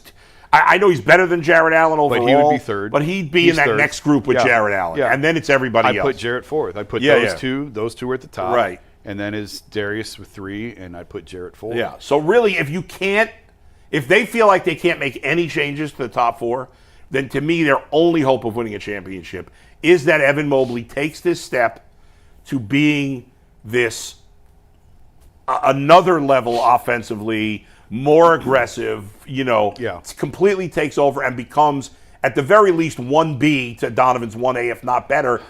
That, to me, is their only path to a championship, and right? I think Evan has to be 1A. It's not 1B. Okay. I think it has to be Evan is 1A and Donovan is 1B, and that's a drastic switch big time from what it has been. But if they're going to win a championship, to me, that's their best path to do it. I think it's their only path. Is it a realistic expectation for Evan Mobley to go from 18.5 points a game to about 24? I don't think that's outrageous. Like 22.5, 23. I mean, you're splitting hairs once you get to that point. No, I don't think that's outrageous at all. I think that's what's necessary. What's needed. If they're going to compete for a champ, if they're going to win, not compete, they are going to compete for a championship. Sure. If they're going to win a championship, that's what it's going to take. Yeah. The Lonzo Ball thing was interesting to me. They've been trying to move off Okoro They've been trying to get off that contract entirely, and there just wasn't a market for it. So the Ball thing was curious. It sort of fascinated me a little bit. It's $10 million. If he's healthy, he can help them. Sure. If he's not healthy, it's easier to move off of that money than it would have been Okoro's. Right. And I didn't realize how difficult it still is for them to get out of the second apron. I thought, like, they're a second apron team this year. Right. But the Lonzo piece will make it easier after the season, after this coming season, if they want to get out of the second apron, they can. As opposed to Okoro, because Okoro had one more year on top Okoro had of that? another guaranteed year on top of it. Okay. So Lonzo's a team option. They can just decline the team option. Right. So after this coming season, if they want to get out of the second apron, there's maneuvers out there to make to get them out of the second apron. It would probably entail trading either Strus or DeAndre, something like that. But they can, if they want the flexibility, if they go through it as a second apron team for 1 year and they decide, nope, we don't like this. Right, yeah. I think they're pretty much locked into being a second apron team for this year. But if they, because there was a point where I thought maybe they could pivot at the trade deadline if Lonzo gets hurt again. They can get off, they can trade him, get off that money. It's easy on an expiring deal. It's a little bit easier to get off that money. But I think they're locked into being a second apron team. But again, if they get out of it, then next summer maybe they would get their mid-level exception back where they could go out and sign somebody from LA. I'm kidding. I'm kidding. I'm kidding. Jason Lloyd. Jason Lloyd. Okay, Confirmed. go ahead. Yeah. I'm kidding. But there's options for them. Yeah. But for right now, I think this is who they are. I think what's going to be interesting is, let's say that as an entire organization, they decide, okay, we got to push Evan Mobley to the front of the line. Mm-hmm. And that's the plan going into training camp, and that's the plan at the start of the season. That is the plan. Okay. Makes sense. Yeah. But in the beginning of the season, you won't have Darius, right? No. So he's not going to be used to that by the time he comes back. So you're going to kind of have to learn it again when he returns. Well, the beauty, I think it's going to be a lot easier when it's just Donovan, essentially. Yeah, and you're putting the onus of that on Darius, that you have to play differently. Right. And Evan, ultimately, he's got to be more aggressive on his own. Yes. But guys got to get him the ball. And the Cavs have felt for years that Darius is comfortable in an off-ball role. He doesn't have to have the ball in his hands. That was part of the reason they liked having two creators. That's part of the reason they paired Colin with him, and then Donovan, of course. Right. Because Darius is very comfortable moving without the ball, creating space, finding spots on the floor. So this is on Darius to sort of buy into this once he's healthy and once he comes back. And, the hope would be that they're rolling, they're playing well. Evan's comfortable in this role, playing more freely with the ball in his hands, and Donovan will be – I believe Donovan will be seeking him out.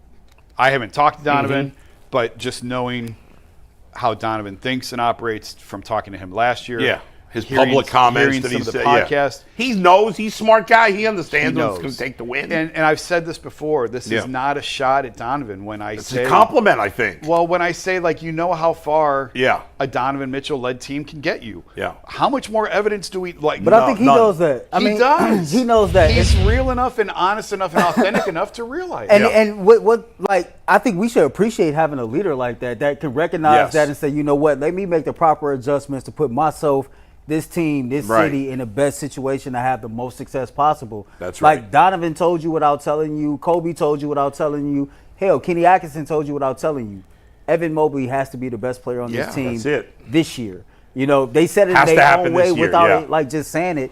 As I'm hearing this conversation, I don't think it's more so on Darius to come back to try to fit into what's going on versus Evan trying to maintain that level when he comes back. Because if you look at the moves that's being made, the point guards that's going to be available at the beginning of the season are guys that's facilitators first, right? Guys that is going to put Evan Mobley in position to get that usage rate up. And so if these are guys that's pass first guys and guys that want to get other guys involved, then it'd be interesting to see how Darius Garland comes in, especially if Evan is hot, rolling, and he's up there as an MVP candidate earlier in the season. It's going to be up to Darius Garland to come in and keep that train moving. It's going to be fascinating because first it's going to be new in the beginning of the year. Then it's going to be another adjustment when Darius comes back. And then it's another adjustment for the playoffs because Donovan is used to, I got to take over, it's playoff time. Yeah. And he's going to have to adjust his game for the playoffs, no matter what the regular season looks like, and he knows that. So it's going to be fascinating to see, I think. I think that's going to be talking myself into watching the playoffs. I just want to say. I knew that was going to happen. We found a way to get ourselves interested in the regular season again. I can remember last year me feeling like, well, the Cavs regular season is going to be interesting. You got a new coach, new system. Yeah. So all season is going to be about figuring out how to play in this system by the time you get to the playoffs. Yeah. Luckily for us, they hit the ground running. They figured out what Kenny wanted to do right away. Phenomenal season. It was a letdown in the playoffs to where we all said, you know what, whatever they do in the regular season don't matter. But here we are because so much has changed from then to now to where now, everybody's interested to see, will Evan Mobley take that next step? Will Lonzo Ball be healthy? Yeah. Will Larry Nance be healthy? Because Larry Nance was growing into other parts of his game that, didn't really always depend on the athleticism. And so here we are again, kind of intrigued and interested in to see what the Cavs regular season will be like. Last thing before we move on, Jason, I'm curious. If Lonzo Ball is obviously a huge if he is healthy come playoff time, we know he's a great passer. We know he can play defense. Is he a liability on offense to the point where they will play off of him? No, I don't think so. He's not Okoro. Okay. I don't think he's right. No, he can he'll keep teams honest. Yeah. He can create good enough to where Okoro is just unplayable in a postseason series. Right. That completely. So was Dean Wade. Yeah, I know. And it's really disappointing. Yeah. But Lonzo can help this team. With him, it's all about April, May, and June. And not overextending him during the regular season. The knees are always going to be an issue for him throughout his career, for however much longer he plays. But if they can have him healthy, he can absolutely help this team, I believe, in the playoffs. All right, Anthony, what do you got for us? All right, guys, I got a quick Epicor read here that I hit the button way too fast on. Oh, never mind. We're good, Steve. Today's episode is brought to you by Epicor. Every team knows the value of hard work and taking pride in what you build and in practicing every detail until you get the best result. But no one player, no matter how amazing, can do it all alone. Working together makes getting the win easier. At Epicor, the All-Stars are the hardworking manufacturers and distributors who create and deliver all the things we need, from aerospace to electrical to medical devices. You can see your entire supply chain a lot easier with ERP solutions, manage your logistics, and respond to pricing changes. From small businesses with big dreams to growing enterprises with a global vision, we'll equip you with the right tools to move forward, think ahead, and lead the way. Because as the clock ticks down, you need to make the most out of every hardworking minute. And easier doesn't just cut corners, easier finds the lane. Discover your success at www.easierwithepicor.com. All right, so it has been trade rumors involving Paul Skeens. I don't believe them. I don't think the Pirates are going to trade him right now. No. But there's been a lot of talk around baseball that Paul Skeens, who's the best young pitcher in the game, that he's being wasted because the Pirates, way more so than even the Guardians, are not really trying to win. Even though they have this incredibly talented young pitcher. So Anthony, while thinking about this, said, the Pirates are wasting his talent. That's how a lot of people feel. There's a funny thing. I don't know if any of you guys saw this. There's this Instagram video of Bob Nutting, which is a terrible name, super pause, who is he's the owner of the Pirates. All right, it's bad enough he's got the name Bob, but he's rich, so he can get away with being Bob Nutting. He is taking a picture with some kid, and the kid opens up his jacket, and at first quick glance, you think he's wearing a Pirate shirt because he's got the Pirates colors. And the owner of the Pirates is like, yeah, there you go, like, cool. Now, maybe this was faked, this video. I have no idea. Half the stuff out there is not real anymore. But when you look at second glance, it says sell the team, with the Pirates colors. Yeah, yeah. And the guy took the picture with the kid. So it was funny. Anyway, thinking of this, do you feel like if you were making a list of players whose teams wasted their talent, would you put Jose Ramirez and Nick Chubb on that list? One, both, neither? Go ahead, Earl. You start us off. Yeah. Both of them or just one of them? Both. Okay, go ahead. Jose more than anybody else. Jose took an extreme discount to where he could have been a $300 million athlete if he wanted to himself. And the Guardians didn't take those funds and build a quality baseball team around him, in my opinion. I think they just sold him a bunch of BS on what they were going to do and they didn't do it. If anything, the team is worse now than what it was when he signed that contract. And I thought that, okay, if he take a discount, at least they'll take the rest of that money and build out a consistent competitive baseball team. But we've been anything but that. As far as Nick Chubb goes, I think in football, it's a lot harder because you need all 11 parts moving in the same direction to have any type of success. And the Browns ain't had a quarterback. And so to me, you got this talented running back to where, due to how the rules are structured, I think football is kind of leaning towards the run game a lot more now. But during Nick Chubb's prime, it was more an air raid passing attack type thing. And the Browns had one of the best running backs, and they didn't lead on them. But not only that, you didn't have a quarterback to make this team a competitive team to go win the Super Bowl. So, Jason, when you talk about like wasting your career and everything, yeah. there's levels to this, right? Like sure. the level of player we're talking about, and I got something at the end that will anger a lot of people. But the three names that I thought of right away, like for my level, like I'm thinking Hall of Fame players: Mike Trout, Barry Sanders, and Calvin Johnson were the three that came to mind instantly as Hall of Fame talent who were wasted by the franchise that they're on. Trout may never go to the playoffs. He went once. They lost. You're right. Well, they did. Yeah, but they only went once. They were out forever, and they lost in the first round. And he may never be back. Yeah. Sanders went. The Lions went. I think they made an NFC Championship game with him. Yes. And they got blown out. I can't remember who they played.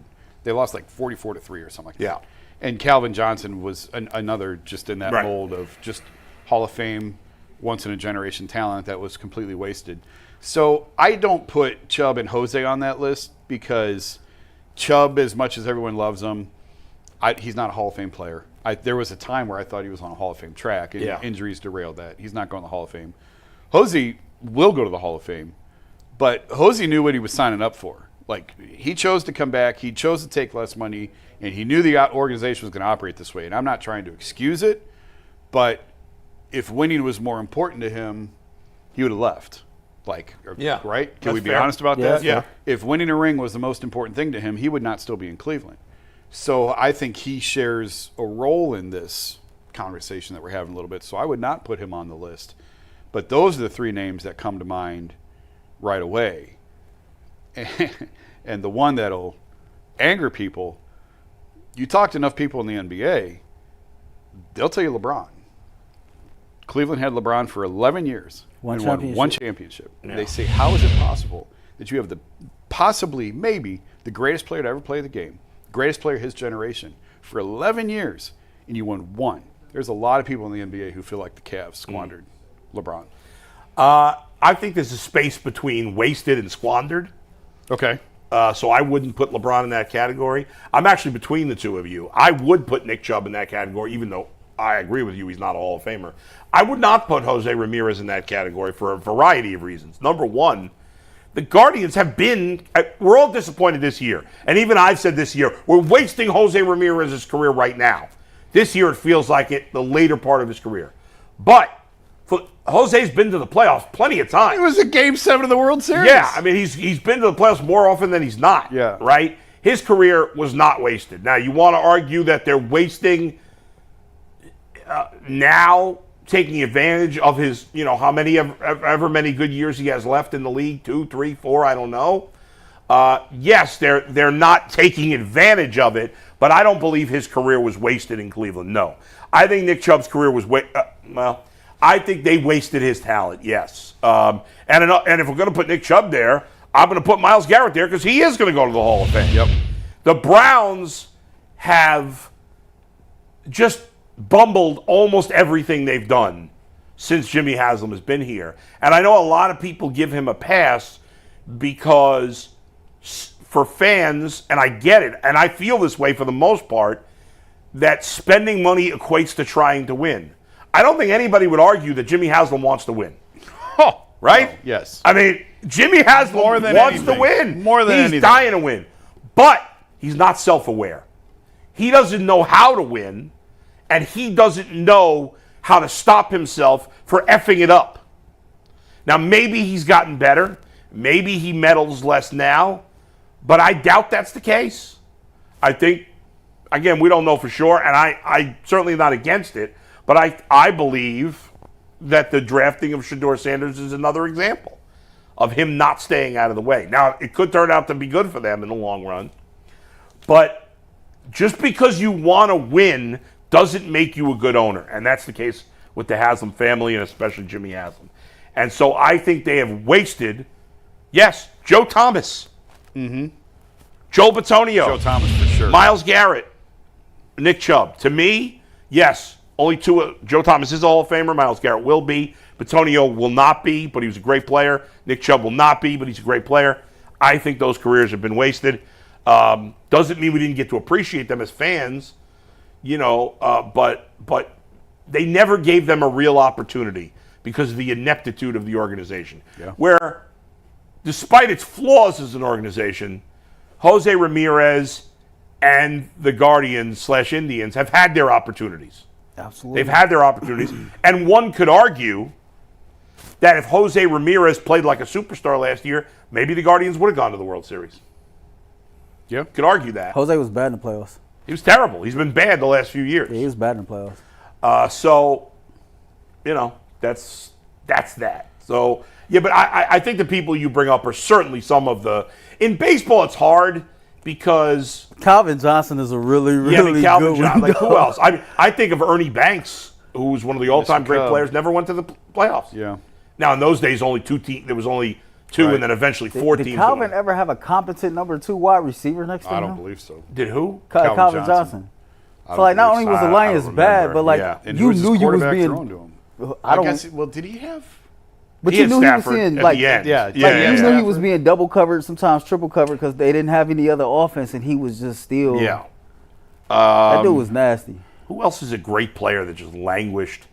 I mean, you see that in baseball sometimes, but it happens less and less because, Andrew McCutchen spent most of his career at the Pirates, yeah. although he was with Philly for a little bit. Yeah. I don't know if you can put this one on the list because he did keep re-signing with them, but I think Portland wasted most of Dame's career. But Yeah. he also opted to stay there. Yeah. So, So it's like, probably Dame was probably like, Jose, you knew what you Yeah. were signing up for, and you signed up for it. What's anyway. I mean, it's amazing- Miles. Miles knew what he Yeah. was signing up for. That's true too. That's true. But what's wild about Jose, unlike any other player, is he didn't do it for the money, and he didn't do it for the winning.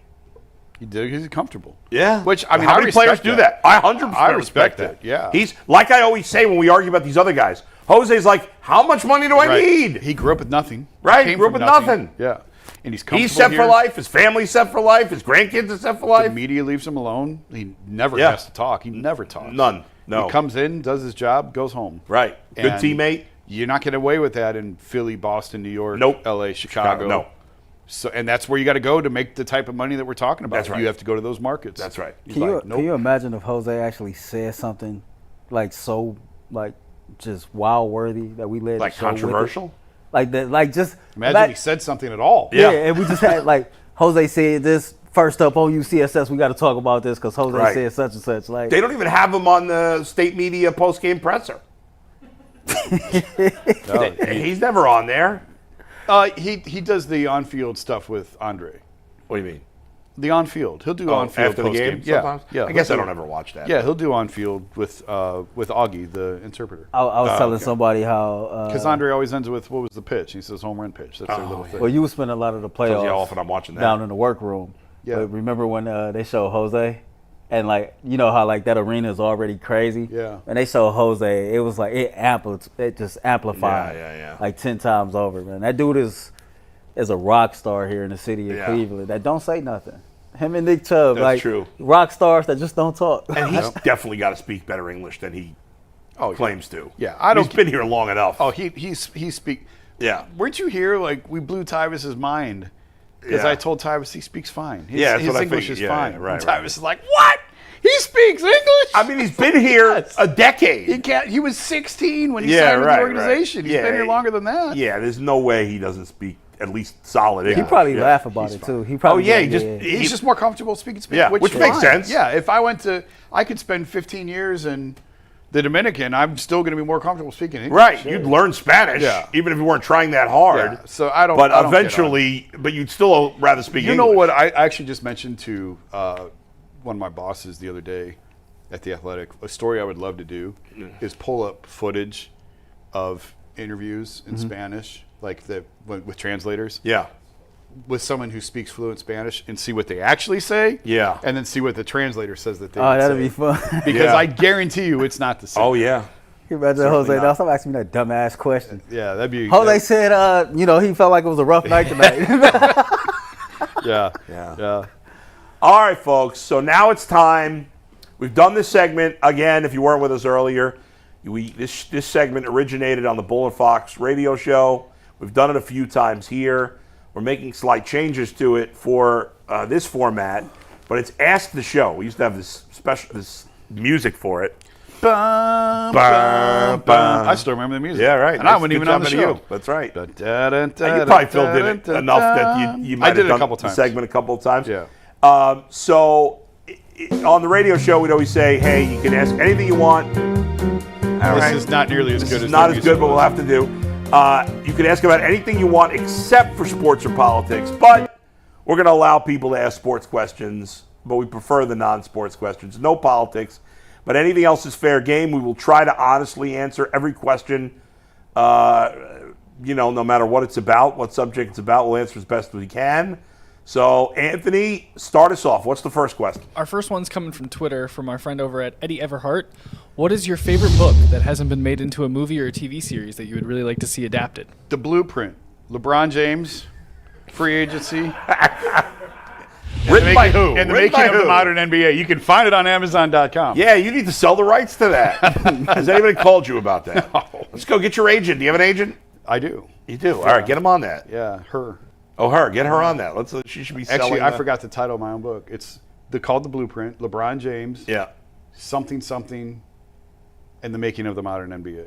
But Is she specifically a book agent, or is she Yeah. just your agent? Period. No, she's book agent. Book agent. Every single used bookstore I go to, I look Yeah. for it. I want to find one in the wild so bad. And it's you haven't? so in I have not demand. yet. It's so in demand. Did you sell a lot of copies? Oh. It came out too late. It was a year. It was because I didn't get the book. So Windhurst and McMenamin had their book deal done before the championship was before they even won. Yeah. They knew they had it in the works that they were going to do this book, and there was two of them do it so they could churn it faster. Oh, yeah. I was by myself, and I didn't sign the deal until like 3 months after the championship, and then I had to write it. It just came out too late. Yeah. It's a good book. All right. Everybody check it out if you haven't done so already. Yeah. Let's go, even though That Jason is the didn't full remember title, name by of the his own way. book. Earl, you got What's the middle? Something. You got it? The Blueprint, LeBron James, Cleveland Deliverance, and the making of the modern NBA. Cleveland's Deliverance. That's That's the part I crazy couldn't that you remember. didn't remember. I mean, it's I a couldn't long remember. title. I hated the title. I did not get to pick the Yeah, title. it's not great. My title was Ringleader. Okay. I liked it. Yeah. LeBron always brings So the circus with why'd him. they make it such a long title? I don't know. I don't know. Yeah. I had very little control. Okay. Earl, you got a book in mind? I don't read many books. A lot of the books Yep. that I have read is already movies. So Ah, I'm fair. gonna go with Jason's Yes. book. But I'm gonna sell 3 copies of that thing today. Yeah. yeah, like a lot of the books that I've read, like books like Fences, has been made into movies and things like that. So I'm going to show folks something. As everybody knows, I'm a big-time nerd when it comes to certain things, including books. I'm a big book reader. I read a lot of fiction. I like to read military stuff, detective stuff, like crimes. And I have a spreadsheet, which I'll put it up, even though it's like you can't really. I mean, I don't know how well you can see it. Just to show. I know you hate when we do this, Steve, but there you go. Oh, Lord. There's a spreadsheet. So those are all the Lee Child books. There's an author named Lee Child. His main character is Jack Reacher, which, of course, there's a TV series, Jack Reacher. There were 2 movies with Tom Cruise that were okay, but it's much better now because the guy who's playing Jack Reacher on the TV show looks more like the character is supposed to look. So, obviously, they've done the Reacher. So, I look at my favorite authors. Robert Crace does a series of books about a character named Elvis Cole and Joe Pike. Elvis Cole is a private detective, and Joe Pike is like an ex-military. He's like kind of like his assistant, badass guy. So those would all be interesting movies. One of my other favorite authors is Michael Connelly. He has 3 main characters in like the 50 books he's written. They're all TV shows. Harry Bosch, which was a show on Amazon for like 10 years. Was that any good? Bob? Great show. And now there's a spin-off called Ballard about a female cold case detective. Bosch is in that a little bit too. I've seen Bosch on Amazon, but I never watched it. Great show. All right. And then he also has The Lincoln Lawyer, which is another character. There's a series on Netflix called The Lincoln Lawyer. Also, Don Winslow, another author I really like. A lot of his books have been turned into movies. And he's got a 3-part series of books, The Power of the Dog, The Cartel, and The Border, about the DEA and the drug trade coming in from Mexico that are becoming movies. But this is the one I've been reading lately, a series by an author named Mark Dawson. The main character is a guy named John Milton, who is, when the first book starts, John Milton is a member of a killing squad in England, and they kill bad guys in the name of England. But in the first book, he's like, I'm done killing people. I don't want to do this anymore. He becomes an alcoholic. He's all effed up. And he says he's going to quit, and he wants to help people instead. Well, the organization he works for doesn't want to let him quit. I'd see it that way. So anyway, this goes, and then he travels around the world getting in all these things. And there's some other characters too, including this female assassin who's really interesting. And then eventually her daughter becomes an assassin. It's a fascinating series of books that I think would be great. That sounds like a gang. It's one way in, one way out. That's right. That's right. Trying to quit. Ain't no quitting. You know too much. Yeah. Yeah. All right, Earl. All right, Anthony, next one. My answer for that is Mistborn by Brandon Sanderson. It's my favorite book. What's it about? So it is a different world. It's a fantasy series. Mm-hmm. And these people they're called, I can't remember what they're called now, but you follow Vin, who is a young girl who learns that she has these special powers where she can swallow metals, and each metal gives her a different power. So like tin, you can see further. I think it was iron you can push and pull with. Yeah. And like all that type it's of a stuff. giant heist movie in a fantasy world, and they use their powers. All right, I could see that. And I really love it. You're the one, I think it was you that recommended Murderbot and gave me the book for my son to read, right? Yeah, and I really wish the show was better. I liked it. We liked it. You didn't like it? I'm on episode 7, and I don't like it at all. My son Compared and I to the liked book, it. We enjoyed it. yeah. It's not as good as the book. I didn't read the book. No, I'm not watching it. All right. Yeah, no, Murderbot on Apple TV. If you haven't read the book, go for it. We like it. Next one is from Chris Kovac, guys. Yeah. What's a favorite food combo that you would most think... What's your favorite food combo that would most think gross? Mine is maple brown sugar oatmeal on top of buttered toast. Anybody got something? That's not gross. I have one. That's not gross at all. That's actually good. Go ahead. What you got? So I've probably mentioned this before. I love this. Everybody thinks it's gross. But if you actually tried it, I'm telling you, you would love it. So I love bagel and cream cheese. Yeah. You know, a lot of people put lox on a bagel and cream cheese, which is very enjoyable. Most people will eat that. If you grew up in a Jewish home, you probably had bagel cream cheese and other like smoked fish, sable and whitefish and some other things. If you're not Jewish, you probably didn't grow up with it, and you probably think it all sounds gross. There's another fish that I like on a bagel and cream cheese, and it's sardines. Oh. Now, yes, I get it. It sounds gross. Sardines smell gross. They look gross. But you get a can of sardines in oil. Got to be oil. I mean, I guess you can do it with water, but it's better in oil. You got it. What I do is I open the can up, I take a fork, and I smush the sardines so it's almost like mashed up tuna fish. I like tuna. I don't know. I could do something. Telling you. A bagel, cream cheese, sardines on top, the oil drips on there. I know it sounds gross. I get it. But I'm telling you, if you like bagels, cream cheese, and lox, you will love a bagel with cream cheese and sardines. I promise you. Even though it's gross, I admit. Anybody else? I just blacked out. Yeah, the same here. I do French fries in a chocolate shake, but I don't think That's that's not gross either. That's gross to me. I think people like that. I just don't think chocolate and like regular food go together. Even if it's like a vanilla shake, chocolate shake, strawberry shake, French fries in a shake. That's I don't want my French fries to be mushy and cold. That ain't. No, you don't like soak them in it. You just. But like, that's use it as, nasty like, a as scoop. hell, boy. I ain't gonna hold you. That's nasty. I hear as you, hell. but it's good. Just because it's nasty doesn't mean it's good. Just like whatever. I don't know. Director Steve says cheese ahead. on a hamburger. What's that? Director Steve says cheese on a hamburger. I actually ate cheese He's on a busting burger. Earl's chops, but yeah, I remember Earl putting a tweet out there. Yeah, like about a week or two ago. That he I ate was- cheese on a I was burger. feeling Look at you. froggish. I was feeling froggish that day. Yeah. AJ won't eat cheese on a burger. Plain. It's my Hey, dog. he's a kid, though. Plain. He's a Yeah, kid. my Kids daughter's get the same bad- way. Kids have weird things But, like that. but kids grow into adults. And yeah, they but he'll carry these change things as he gets over. older. You Your think you're gonna taste change changes that? as you get older. My son used to not eat burgers, period. Now he likes burgers. Same. Yeah. He won't eat McDonald's now. Like, that's stunning. But that's good. It's good. But that's all he used to eat. Now he's like, I don't My brother don't eat greens. He don't eat steak. And my brother don't eat something else. Oh, don't eat steak. Yeah, he don't eat steak. He don't eat greens. What kind of man doesn't eat steak? That's crazy. He only recently started eating steak. But he's on the kid. cruise. Kids, on the cruise. Yeah. And now you like steak? No. There's a lot of kids that don't eat steak. But as you grow up, your taste will change as you become an adult. Yeah. I didn't like sushi when I first tried it. Now I love sushi. I can't do it. No? I can't. Spicy crab is great. Got to make sure you go to a good place. But yeah. All right. So those. I don't really have things. any weird. Me neither. No weird combos for you? Me neither. I don't think so. I guess it's weird I can eat fried chicken all the time. That's not weird. I love fried Some chicken. people think it's weird. I can eat fried chicken every day. Why would it be weird for you to eat fried chicken? No, every day. But speaking of which, there's a hilarious episode of Curb Your Enthusiasm.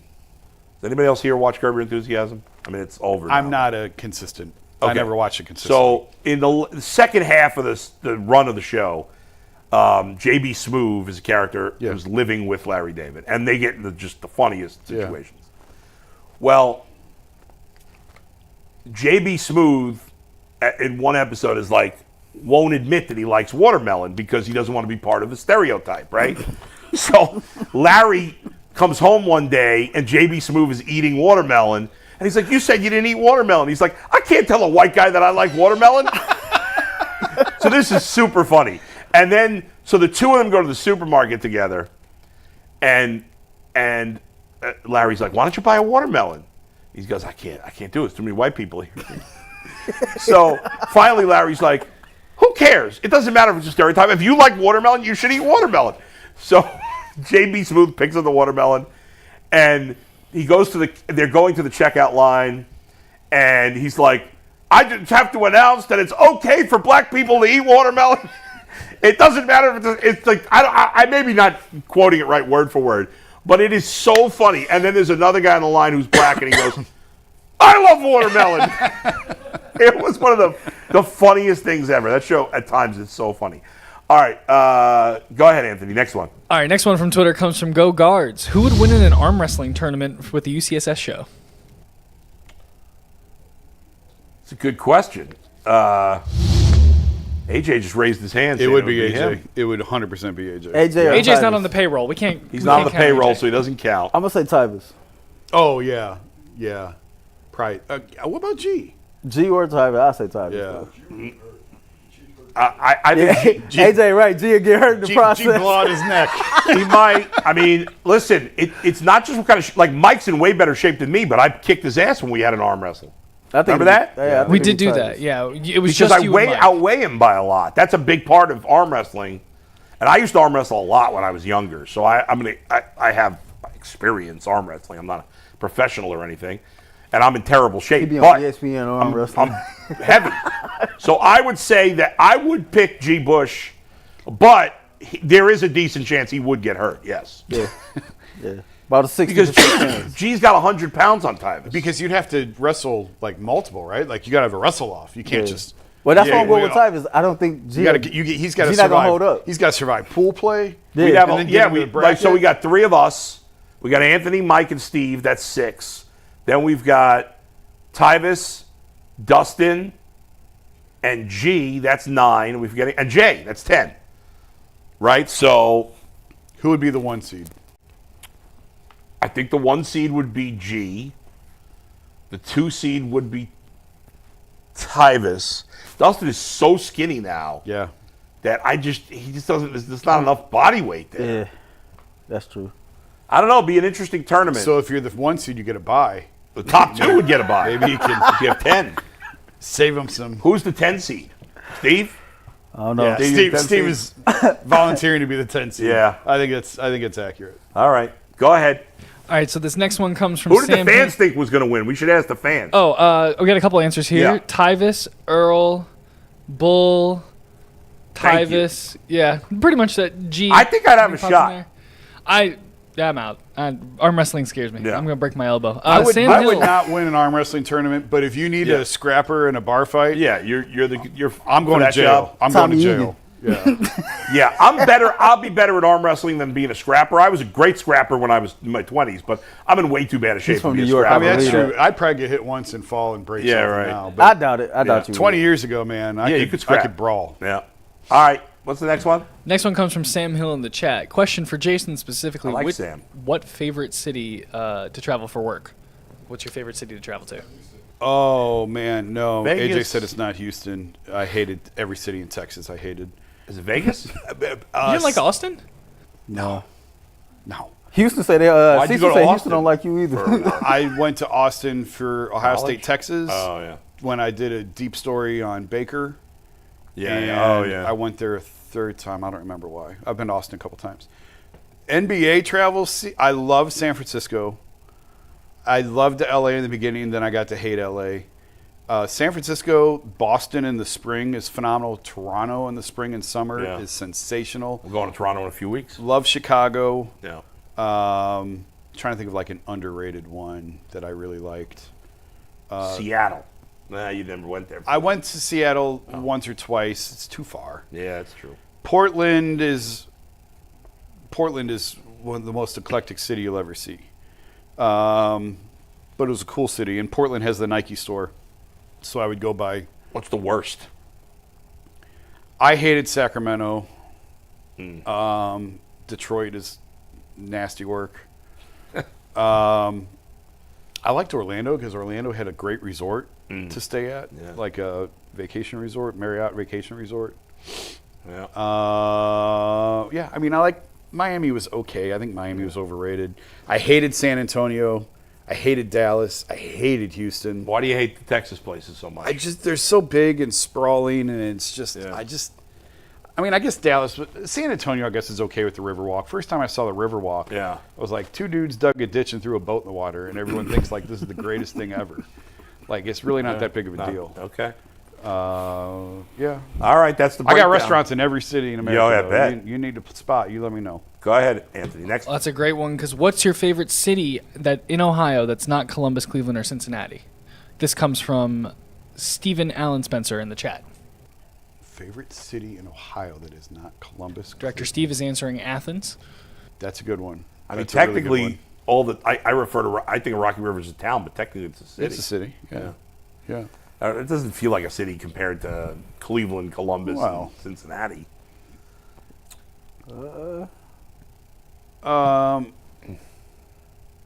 We went for our first anniversary. We went to Geneva on the Lake, and it was gorgeous. It's so cool. Not that I spent a ton of time there. You know what? This is gonna like date me as old. Oh boy. You know what I really like now as I get older? What's that? Amish country. I love going to Amish country. I was just in Amish country because my son, because Aaron's at camp for a week, and it's in Amish country, just straight an hour and 5 minutes east of here, whatever that. I can't remember the name of the town, but the last east of here, an hour, exactly an hour east of here. There's an Amish area because the last 5 minutes to the camp, I saw a million horse and buggies. There was horse shit all over the road. I mean, the true Amish country is like Millersburg, right, south of here. Right, but there is it's probably not as big an Amish community, but there is an Amish community. I don't know. Just if you're going straight east of here, and it just as you go in, you take Chagrin Boulevard. I think it's Chagrin Boulevard, and then you go into Geauga County. And then right after you pass Geauga County, you go. What's the next? Ashtabula County, maybe. I don't know. Whatever's east of Geauga County, just past the county line, like 5 minutes in. Is it Middlefield, according to the chat?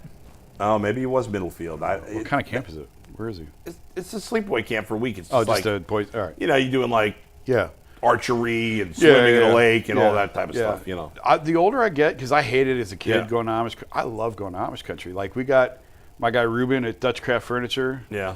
Shout out Ruben. He sold us, like we got all of our for the new house. We got the kitchen table there. We got they make quality stuff. It's incredible. We got I don't remember everything that we got. I mean, half the house came from Dutch Craft Furniture. Not from that specific place, but my dining room table, which I've had for the entire time I've lived in Cleveland, was bought and made by Amish. Yeah. And it's in great shape. 13, it'll last 14 forever. years later. I mean, So we go down in the fall. Lesia loves going down there. They've got a couple craft stores that she gets supplies. She goes down there buys supplies.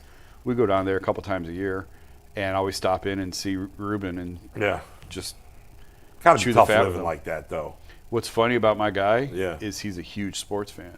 Wow. And he like watches more than probably he's allowed to or supposed to, but he's up on all Cleveland sports. Man, and they're wearing those like heavy clothes in the summer. And Yeah. like, Well, so this is funny. He was actually building a house. Yeah. When we were down there, and he said, like, hey, I know you guys just built your house. Do you have any tips or anything? And my dumbass tells the Amish guy, outlets, as many outlets. Like, you can't have enough outlets in there. Like, we have so many, but you need them. Like, gotta have outlets. Yeah. And Leslie's looking at me like, what's the matter with you? And Ruben goes, yeah, that doesn't really apply to us. I was like, but he's watching sports. But that's what I'm like. He must need at least one outlet. He sees all the games. Yeah. I think they got like little rogue places where they go, maybe or something. Yeah. I don't know. But he rides his they bike. keep it on the hush. They keep it on the hush. Yeah. But he knows. I mean, when the Baker saga was going on, we go down there. He's like, "What's going on with Baker, man? Like, what are they going to do?" And he is up on all of the sports. Yeah. It's a trip. Breaking the rules. Yeah. All right, Anthony. Next question. All right, so this next one comes from the YouTube community page. DogChomps1108 asks, if the entire crew were on Survivor, who wins and who's the first one out? I love Survivor. I watch it all the time. Oh, yeah. I think Earl wins. I'm going to start with that. I ain't gonna lie, I think I'll Earl win is, too. does not break for anything. I'll win too. You think so? Yeah. You have to be good Yes. at the competitions, What do you have to be good at? but you also physical activities. You got to win immunity.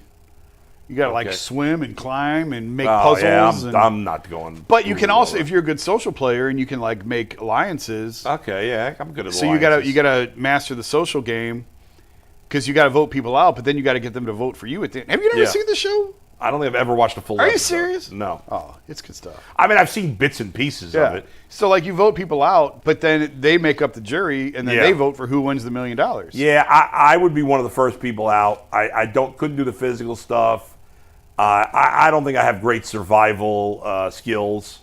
I mean, you gotta live on. I can't. You gotta live a fire. on. Could you make a fire?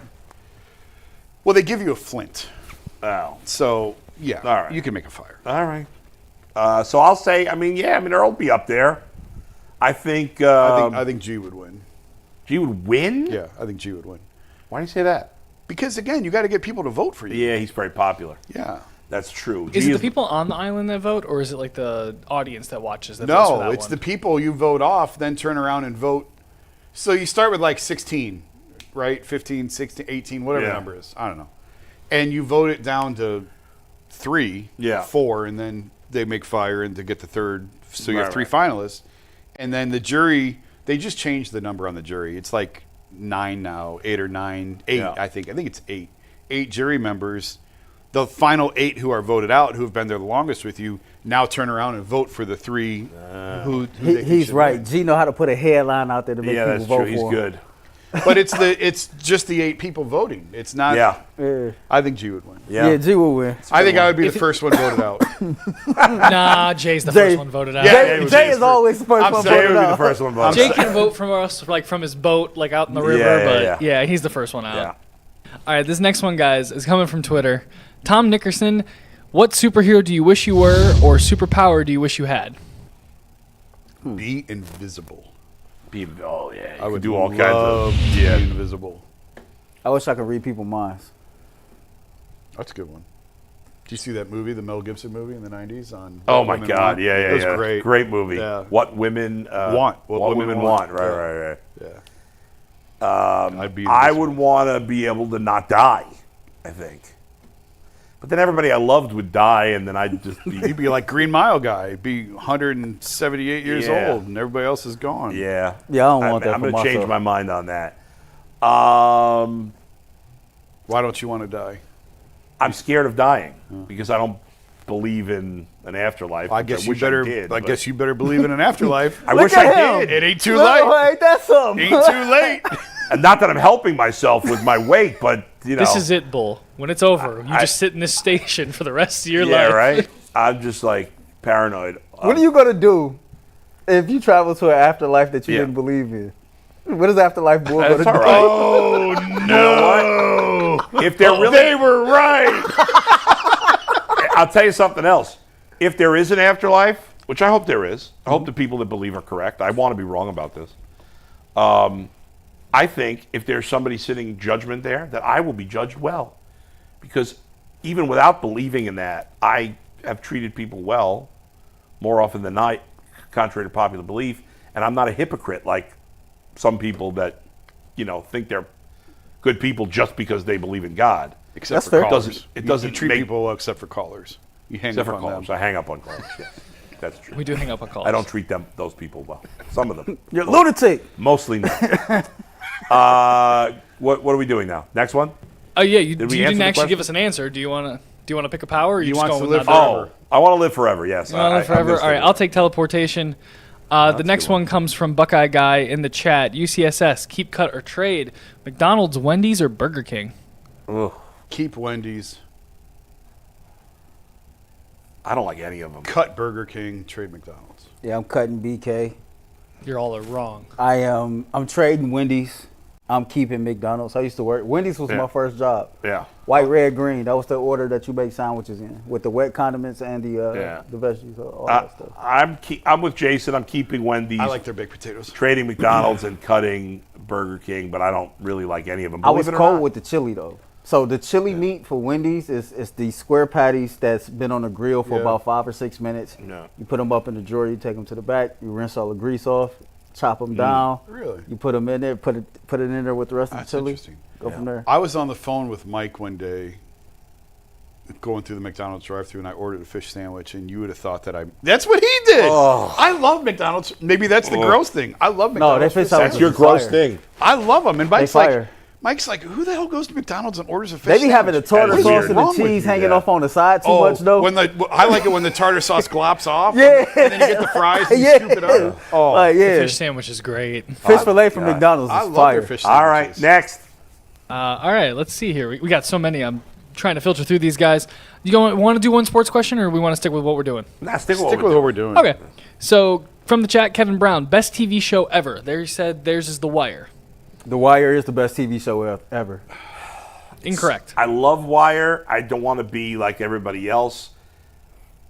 I'm going to say, I mean, Wire's in my top 5, but the best show ever to me is Breaking Bad. I was going to say that. Yeah. It's- If you I think listen it's to my Breaking intro on 92.3 The Fan, Yeah. my intro, it starts with the line from The Wire. It says, "Ayo, lesson here, bae. You come at the king, you bet not miss." Yeah. And then it hit the DMX music bed. I got a fire intro. I actually really enjoyed Ozark. I thought Ozark was phenomenal, but I can't put it in that category. No, I thought the first season of Ozark was amazing, and I thought after that it was good, but not amazing for me. I didn't like the last season. I was disappointed by the last season, but A lot of shows end clunkily. I mean, Sopranos. yeah. If they had made Sopranos 10 years later, would it have been even better or no? I wonder. Why would it have been better 10 I years just think later? they would have been even more edgy and violent. But I maybe it don't didn't know. need When to did be. it come I don't know. out? It was I pretty don't know how violent. much more violent you want it to Sopranos be. was one of the first premium cable TV shows. Yeah, it was. Yeah. The first one was Arliss, Yeah. and then it was Oz. I which loved. never saw Oz. Great show, but it went completely off the rails after a few years. And which is amazing. One of the big characters on that show was the actor J.K. Simmons. You know who he Oh, is? yeah. And on that show, this was his first big role because he didn't really break out until he was older. Older, yeah. He played the head Nazi on that show. Oh, wow. And yet he was able to move. Like, usually you get pigeonholed with that. Like, I think he's sensational. he's a great actor. I love he's amazing. everything he does. Everything he's in. But I would say if I had to pick, I'd go Breaking Bad. The Wire's up there. Sopranos is up there. But yeah, Breaking Bad for me. I love The Wire. I rewatch my favorite shows all the time. So like all the new series and stuff, Yeah. I don't catch See, that. I can't do that. Once I watch a series, I watch Prison Break Yeah, all the go damn back. time. I watch The Wire all the time. I watch Power all the time. Like the whole Power universe, I watch all that stuff all the time. Sopranos wasn't something that I got into. Mike watched The Sopranos in like 2 weeks. I know. The whole thing? He had never watched Which is it, crazy 'cause for he's Mike. younger, but he watched the whole thing in like 2 Oh weeks. my God, I don't even know how that's possible. He's got no kids. Well, that's how it's possible. That's how it's What was I going to say? I rewatched some stuff that I watch with Aaron now. Yeah. You know, like some of the, the Netflix superhero shows like Daredevil and stuff like that. The whole open of Sopranos is where Alessia grew up, like the Pizza Land and everything. That's where in we New Jersey, go back to see your families all through there. Go ahead, super chats. Anthony. Yeah, we will get to more questions here in overtime, guys. Yeah. So follow us on over there. I think I'm just going to make it public for everybody today, since a lot of Beautiful. people Yeah, have that's put fine. it in. But first one, Kirk Davis. Why is it that when we draft somebody, they always catch a domestic violence case? If she pisses you off, go for a walk, punch a bag. He'll play the game. And then he also sent in, Browns owner should have a program for situations like this for the rookies and the vets. Well, they do a bunch of symposiums for Ultimately, the rookies. it's personal responsibility. Yeah. You can't. The Browns have had 5 or 6 players that have been in trouble with the law, maybe more than that, over the last 5 years. It's a trend on the team. It's not just, we talked about this yesterday, it's not just them, it's across the league. And G said it's a society problem. He's right. It is, sure, but the Browns have had more than most. And but like, yes, the thing I said yesterday was, I can't put this on AB. Like, Judkins is a grown man making his own decisions. There was nothing. You can blame AB for Malik McDowell and for Perrion Winfrey and for some of the other ones that went off the rails. But if because there was, you had a history. right, if you didn't know about this, but they're not going to get any benefit of the doubt because of their history. I know, but I don't put this one on them. I definitely encourage people to go back and watch that segment from yesterday's show. I thought we had a very, very spirited conversation, and G is right. It's a society issue. Certainly.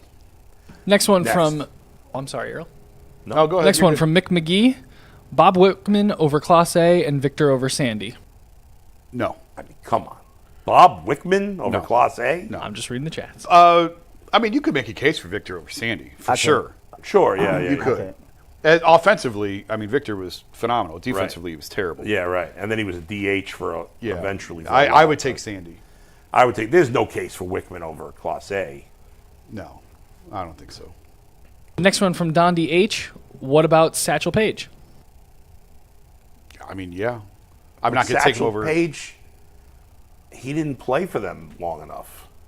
I don't know how long he was here. Go ahead. Next, Anthony. All right, and this one is for me specifically from Devoid Archangel. It says the title of my book was written apparently by the band Fall Out Boy, so that's cool. Next one comes from Rashawn Richards. Sardines and ramen noodles. That's Oh, my God in heaven. That's what this guy eats, sardines and ramen yes, that is his gross food. Wow, that is a weird combo. That man's broken. No. Next one comes from Kyle Benner. Pirates owner Bob Nutting. Super pause. Ogden News buys local newspaper, cuts 2/3 of the staff, and expects the same amount of work. The day they announced it, he stood in the newsroom smiling. It was nasty work. What a D-bag. It's just evil, and people will support guys like this. I'll never understand that. You're not going to be a billionaire, folks. I was told Nutting makes as much or more than any owner in It's baseball. amazing. He just pockets It's it all. amazing. Last one comes from Kirk Davis as well. If I had a superpower, it would be good luck, which is basically Domino from Deadpool, which is a cool power. Which one's Domino? I can't think of She was the one with curly hair, and I think Deadpool 2, and it was good luck. Oh, yeah, right. Well, she got killed off pretty quick. I think so, yeah. All right. If I could change one thing in this entire country, superpower-wise, I would stop all murders. Just like wipe out all murders. Yeah. No more murders. I'd feed people and give them houses. No more murders. Stop the violence.